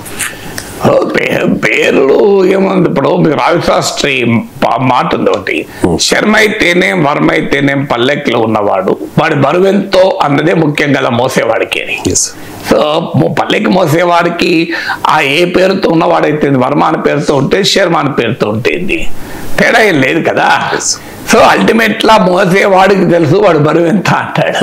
సో అందువల్ల ఇక్కడ ఏ పేరు ఉంటేంది, ఇప్పుడు పేరు గాంధీ పేరు పెట్టుకుంటావు, రోజు మందు తాగుతూ రోడ్డు మీద పడిపోతావు, ఏం లాభం? ఆ పేరు గాంధీ అని పెట్టుకున్నాడు కానీ రోజు అబద్ధాలు ఆడతాడు, అసత్యాలు చెప్తాడు, ధర్మం పాటించాడు, మందు తాగుతుంటాడు, కానీ పేరు మాత్రం గాంధీ. సరిపోతుందా? సో నీ గాంధీ అని పేరు పెట్టుకొని ఉంటే సరిపోతుందా? నీకు రామన్ సివి రామన్ పేరు పెట్టుకుంటాడు కానీ మా సైన్స్ అంటే ఏంటో తెలియదు, అక్షరం రాదు, అయిపోతుందా? శ్రీనివాస రామానుజన్ అని పేరు పెట్టుకుంటాడు కానీ 5+7 ఎంత అంటే తెలియదు అంటాడు, అయిపోతుందా? కనిష్ట అయిపోతుందా పేరు పెట్టుకుంటే? చిరంజీవి పేరు పెట్టుకున్న అంటారు మెగాస్టార్ అయిందా? సో అందువల్ల మాకు పేర్లో ఏముంది, ఇప్పుడు రాజ్ భవన్ పేరు లోక్ భవన్ అయింది కానీ ఆ లోక్ భవన్లో కూర్చున్న పెద్ద మనిషి ఏం చేస్తాడన్నదే పాయింట్ తప్ప అది లోక్ భవన్ అయితే రాజ్ భవన్ అయిపోయింది. సో పేరు మార్చండి. రాజ్ అనేది కొలోనియల్ సింబల్ అని అనుకుంటున్నారు, బ్రిటిష్ రాజ్ అన్నాం కానీ రాజ్ అనేది రాజ్యము, రాజ్యాంగం పేరులో కూడా రాజు ఉంది కదా అని చెప్పి రాజ్యాంగాన్ని కూడా లోక్యాంగము అని మార్చుకోం కదా. పేర్లు మార్చుకున్నారు, మంచి తప్పేం లేదు. పేర్లు మారితే సరిపోదు, ఉద్దేశాలు మారాలి, స్వభావాలు మారాలి, ప్రవర్తన మారాలి. ఒకవైపు గవర్నరు శాసనసభ ఆమోదించిన బిల్లును ఏళ్ల తరబడి పెట్టేసుకుంటాడు, అది మరి ఏ లోక్తంత్ర? దాని పేరు రాజ్మార్ భవన్ అంటే ఇది, లోక్ భవన్ అంటే ఏంటి? నువ్వు లోక్తంత్రం గౌరవిస్తే ప్రజలు ఎన్నుకున్న చట్టసభ ఆమోదించిన బిల్లుల్ని నువ్వు ఎందుకు పెట్టుకుంటావు? నువ్వు ఆర్టికల్ 200 ప్రకారం నీకు 3 ఆప్షన్స్ ఉన్నాయి. ఆప్షన్ ఏ యాక్సెప్ట్ చేయి, ఆప్షన్ బి రిజెక్ట్ చేసి మళ్ళీ అసెంబ్లీకి పంపించు, ఆప్షన్ సి ప్రెసిడెంట్కి రెఫర్ చేయి. నేను ఈ 3 ఆప్షన్లు ఏది పాటించాను నేను పెట్టుకొని కూర్చుంటా అంటాడు. సుప్రీంకోర్టు తప్పని సుప్రీంకోర్టు ఇటీవల చెప్పింది. సో నీకు ఆ 4th ఆప్షన్ లేనే లేదని. మరి లోక్ భవన్ అని పేరు పెట్టుకున్న తర్వాత నీ మనసు మారకపోతే ఏం లాభం? సో నీకు మనసు మారాలి కదా. లోక్ భవన్ అని పేరు పెట్టుకున్నావు కరెక్టే కానీ మనసు మారలేదు అనుకోండి, ఏం లాభం? గాంధీ పేరు పెట్టుకొని మందు తాగినట్టు ఉంటుంది. గాంధీ పేరు పెట్టుకున్నప్పుడు నువ్వు ఎట్టి పరిస్థితుల్లో మద్యానికి దూరం ఉండాలి, చెడు అలవాట్ల దూరం ఉండాలి, ధర్మం పాటించాలి, సత్యమే పలకాలి, నిరాడంబరత్వాన్ని పాటించాలి. నువ్వు 10 లక్షల రూపాయల వాచ్ పెట్టుకొని 2 లక్షల రూపాయల వాచు, 20 లక్షల రూపాయల బ్రాస్లెట్, 30 లక్షల రూపాయల ఉంగరాలు, 40 లక్షల రూపాయల బంగారు గొలుసు వేసుకొని నేను గాంధీ మహాత్ముని అని పేరు పెట్టుకున్నా, నిరాడంబరత్వం అంటే నడవదు కదా. పేర్లో ఉంటే లాభం ఏంటి? నీ జీవితం గాంధీ మహాత్ముని పేరు పెట్టుకున్నప్పుడు గాంధీలాగా ఉండాలి. గాడ్సే పేరు పెట్టుకొని గాంధీలాగా ఉన్నా తప్పేం లేదు. గాడ్సే పేరు పెట్టుకొని గాంధీలాగా ఉన్నా మనం గౌరవిస్తాం కదా. అల్టిమేట్లీ దాని గుణం ఏంటి అన్నది మాకు కదా. మేడిపండు చూడు మేలిమై ఉండు, పొట్ట విప్పి చూడు పురుగులుండు అని ఆ శతకం సాహిత్యంలో మనం చూడలేదా? మేడిపండు చూసి ఎంత అందంగా ఉంటుంది. అందువల్ల లోక్ భవన్ అని పేరు మారుతున్నా సరిపోదు. అదే ప్రతిపక్ష పాలిత రాష్ట్ర ప్రభుత్వాలను దెబ్బతీయడానికి ఒక కేంద్రంగా ఉండి, ప్రజాస్వామ్యాన్ని హరించడానికి ఒక వ్యవస్థగా ఉండి, ప్రజలు ఎన్నుకున్న ప్రజాప్రతినిధి చట్టసభల్ని గౌరవించాం మేము, ప్రజలు ఎన్నుకున్న ప్రభుత్వాన్ని మేము ఇబ్బందులు పెడతాం అంటే అది లోక్ భవన్ అయితే, రాజ్భవన్ అయితే, ఏ భవనం అయితేంది? అల్టిమేట్ గా పేరు కాదు మారాల్సింది, స్వభావం మారాలి. గవర్నర్ అనే ఇన్స్టిట్యూషన్ యొక్క స్వభావం మారాలి. అది మారకుండా పేర్లు మార్చుకుంటే ఏమొస్తుంది?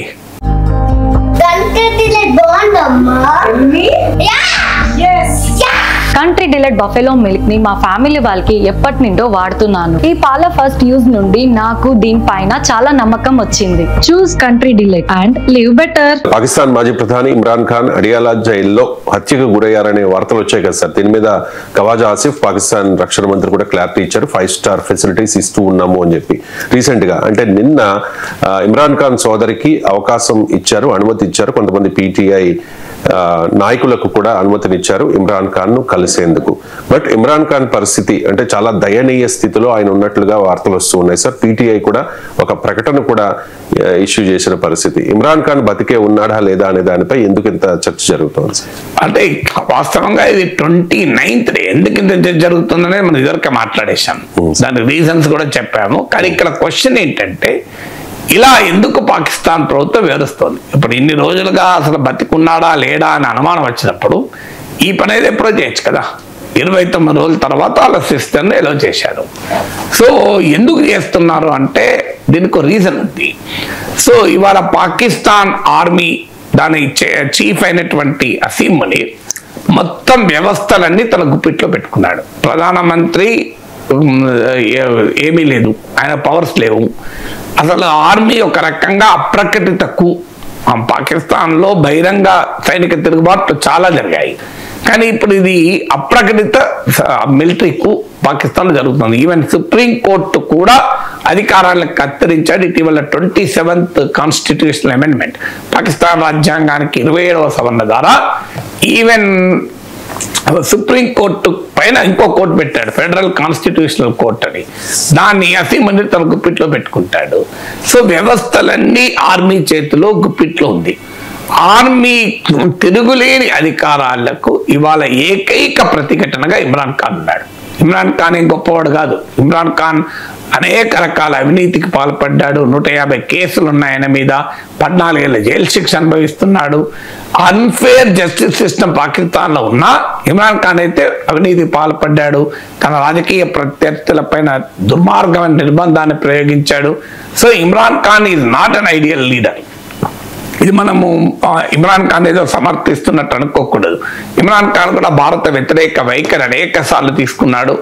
సో అందువల్ల ఇమ్రాన్ ఖాన్ పట్ల ఏమీ నాకేం సానుభూతి లేదు, ఉండాల్సిన అవసరం ఏ భారతీయునికి లేదు. కానీ ఫండమెంటల్ పాయింట్ ఏంటి, Imran Khan is the only resistance to army. ఎందుకంటే ఇప్పటికీ కూడా ఇమ్రాన్ ఖాన్ అంటే పాకిస్తాన్ ప్రజల్లో భారీగా మద్దతు ఉంది. ఇమ్రాన్ ఖాన్ ఎన్నికల్లో నిషేధించి ఆయన పార్టీ అయిన పాకిస్తాన్ టెహ్రీక్ ఇన్సాఫ్ నిషేధించాక కూడా ఇమ్రాన్ ఖాన్ మద్దతుదారులు 100 సీట్లలో ఇండిపెండెంట్గా గెలిచారు. అందువల్ల వాస్తవంగా గెలిచింది ఇమ్రాన్ ఖాన్ పార్టీయే ఒక రకంగా. సో అందువల్ల మీకు ఇమ్రాన్ ఖాన్కు స్ట్రీట్ పవర్ ఉంది. ఇమ్రాన్ ఖాన్ పిలిపిస్తే ఇప్పటికి కూడా వేల సంఖ్యలో జనం ఇంత నిర్బంధంలో కూడా రోడ్డు మీదకి వచ్చినట్టున్నారు. ఆఖరికి పాకిస్తాన్లో ఎన్నడూ లేని రీతిలో పౌరులు ఆర్మీపై కూడా తిరగబడ్డారు. రావల్పిండిలో ఆర్మీ రెజిమెంట్ ఆర్మీ స్టేషన్ పైన తిరగబడ్డారు. అది మామూలు విషయం కాదు. పాకిస్తాన్లో ఆర్మీని ఎదిరించడం అంటే మామూలు విషయం కాదు. నిన్న కూడా మీకు రావల్పిండిలో అడియాలా జైలు ముందు నిరసన తెలిపారు. ఇస్లామాబాద్ హైకోర్టు ముందు కూడా నిరసన తెలిపారు. అంటే ఇంకొక ముఖ్యమైన అంశం ఏంటంటే Imran Khan party Pakistani Tehreek Insaf sensitive border state అయిన ఖైబర్ పఖ్తూన్ఖ్వాలో అధికారంలో ఉంది. అంటే ఇది కేవలము పాకిస్తాన్ ప్రభుత్వము పాకిస్తాన్ టెహ్రీక్ ఇన్సాఫ్ మధ్య జరుగుతున్న ఫైటే కాదు. పాకిస్తాన్ ఫెడరల్ ప్రభుత్వానికి ఖైబర్ పఖ్తూన్ఖ్వా రాష్ట్ర ప్రభుత్వానికి కూడా మధ్య ఘర్షణ. అక్కడ చీఫ్ మినిస్టర్ సుహేల్ అఫ్రీది అని ఇమ్రాన్ ఖాన్ పార్టీకి చెందిన వ్యక్తి, ఆయన కూడా ఇస్లామాబాద్ వచ్చాడు, రావల్పిండి వచ్చాడు. నిన్న ఖైబర్ పఖ్తూన్ఖ్వాలో అధికార పార్టీ లామేకర్ ఎంపీలు ఎమ్మెల్యేలు కూడా నిన్న నిరసనలో పాల్గొన్నారు. అందువల్ల అది మళ్ళీ చాలా బార్డర్ స్టేట్, టెహ్రీక్ తాలిబాన్ పాకిస్తాన్ కార్యకలాపాలు బలంగా ఉన్న state, sensitive state. So Punjabi politicians, Punjabi army Pakistan dominate చేస్తుంది అన్న భావన ఇప్పటికే బెలూచిస్తాన్లో ఖైబర్ పఖ్తూన్ఖ్వాలో సెపరేటిస్ట్ భావాలని పెంచింది. ఈవెన్ సింధ్ లాంటి రాష్ట్రం కూడా పంజాబ్ ఆధిపత్యాన్ని వ్యతిరేకిస్తుంది. అందువల్ల పాకిస్తాన్ సొసైటీలోని ఈ ఫాల్ట్ లైన్స్ వల్ల కూడా ఇమ్రాన్ ఖాన్ ఇలా ఆర్మీకి ఒక బలమైన శత్రువుగా మారాడు. అందువల్ల ఇమ్రాన్ ఖాన్ ఇంకో సమస్య ఏంటంటే పాకిస్తాన్లో అలవాటు ఏంటంటే ఏమైనా మిలిటరీ కూల్ జరిగితే వెంటనే ఆ నాయకుడు దేశం విడిచి వెళ్ళిపోతాడు. మీకు జనరల్ పర్వేజ్ ముషర్రఫ్ అలాగే దేశం విడిచి పారిపోయాడు. మీకు తర్వాత సివిల్ గవర్నమెంట్ వచ్చినప్పుడు మిలిటరీ కూ జరిగినప్పుడు నవాజ్ షరీఫ్ ఇంగ్లాండ్కు పారిపోయాడు. సో పాకిస్తాన్ నాయకులకు పారిపోవడం అనేది ఫ్యాషన్. కానీ ఇమ్రాన్ ఖాన్ పారిపోనుంటున్నాడు. వాస్తవంగా ఇప్పుడు వార్తలు కూడా వచ్చాయి, ఆర్మీ అవకాశం ఇచ్చింది దేశం విడిచి పొమ్మని, కానీ ఇమ్రాన్ ఖాన్ దేశం విడిచిపోవటానికి రెడీగా లేడు. ఆయనే కాదు, ఆయన భార్యను కూడా జైల్లో పెట్టారు. ఆయన అక్కడే ఉంటాడు, నేను ఉండి ఫీల్డ్ మీద పోరాడుతాను అంటున్నాడు. దానివల్ల ఆర్మీ ఏంటంటే ఆయన వెన్నెముక విరవాలి, ఆయనకున్న రిజాల్వ్ను దెబ్బతీయాలి, ఆయనను సైకలాజికల్ గా డిమారలైజ్ చేయాలి. అందుకొరకు 29 రోజుల పాటు ఆయన బతికే ఉన్నాడా లేదా ఇంత చర్చ జరిగినా ఎవరు నిల్వ చేయలేదు. ఆయన సాలిటరీ కన్ఫైన్మెంట్ ఒక్కడే ఉన్న రూమ్ లో పెట్టారని కూడా వాళ్ళ సిస్టర్ చెప్పింది. మెంటల్ టార్చర్ చేస్తున్నారు, అసలు ఇంకో మనిషిని కూడా చూడకుండా చేస్తున్నారు. ఈ హాజ్ నో అదర్ పర్సన్. వారాల తరబడి ఒక్కడే ఉంటాడు, ఆ స్థాయిలో హింసిస్తున్నారు. ఎందుకు అంటే ఆయన మానసిక శక్తిని దెబ్బతీయాలి అని. అందువల్ల ఆర్మీకి ఇవాళ ఏకైక ప్రతిఘటనగా ఉన్న వ్యక్తిని సైకలాజికల్ గా గనక డిమారలైజ్ చేస్తే ఉన్న ఏకైక రెసిస్టెన్స్ పోతుంది అని అసీముని నాయకత్వంలో ఆర్మీ కుట్ర. అందులో భాగమే ఇమ్రాన్ ఖాన్ పట్ల ఈ రకంగా వివరించింది. లేకపోతే ఇంత యునైటెడ్ నేషన్స్ కూడా స్పందించాల్సి వచ్చింది. ఇంత స్పెక్యులేషన్ చనిపోయాడన్నా కూడా ఏముంది చనిపోలేదు చూసుకోండి అని చెప్పడానికి ఏంటి అభ్యంతరం?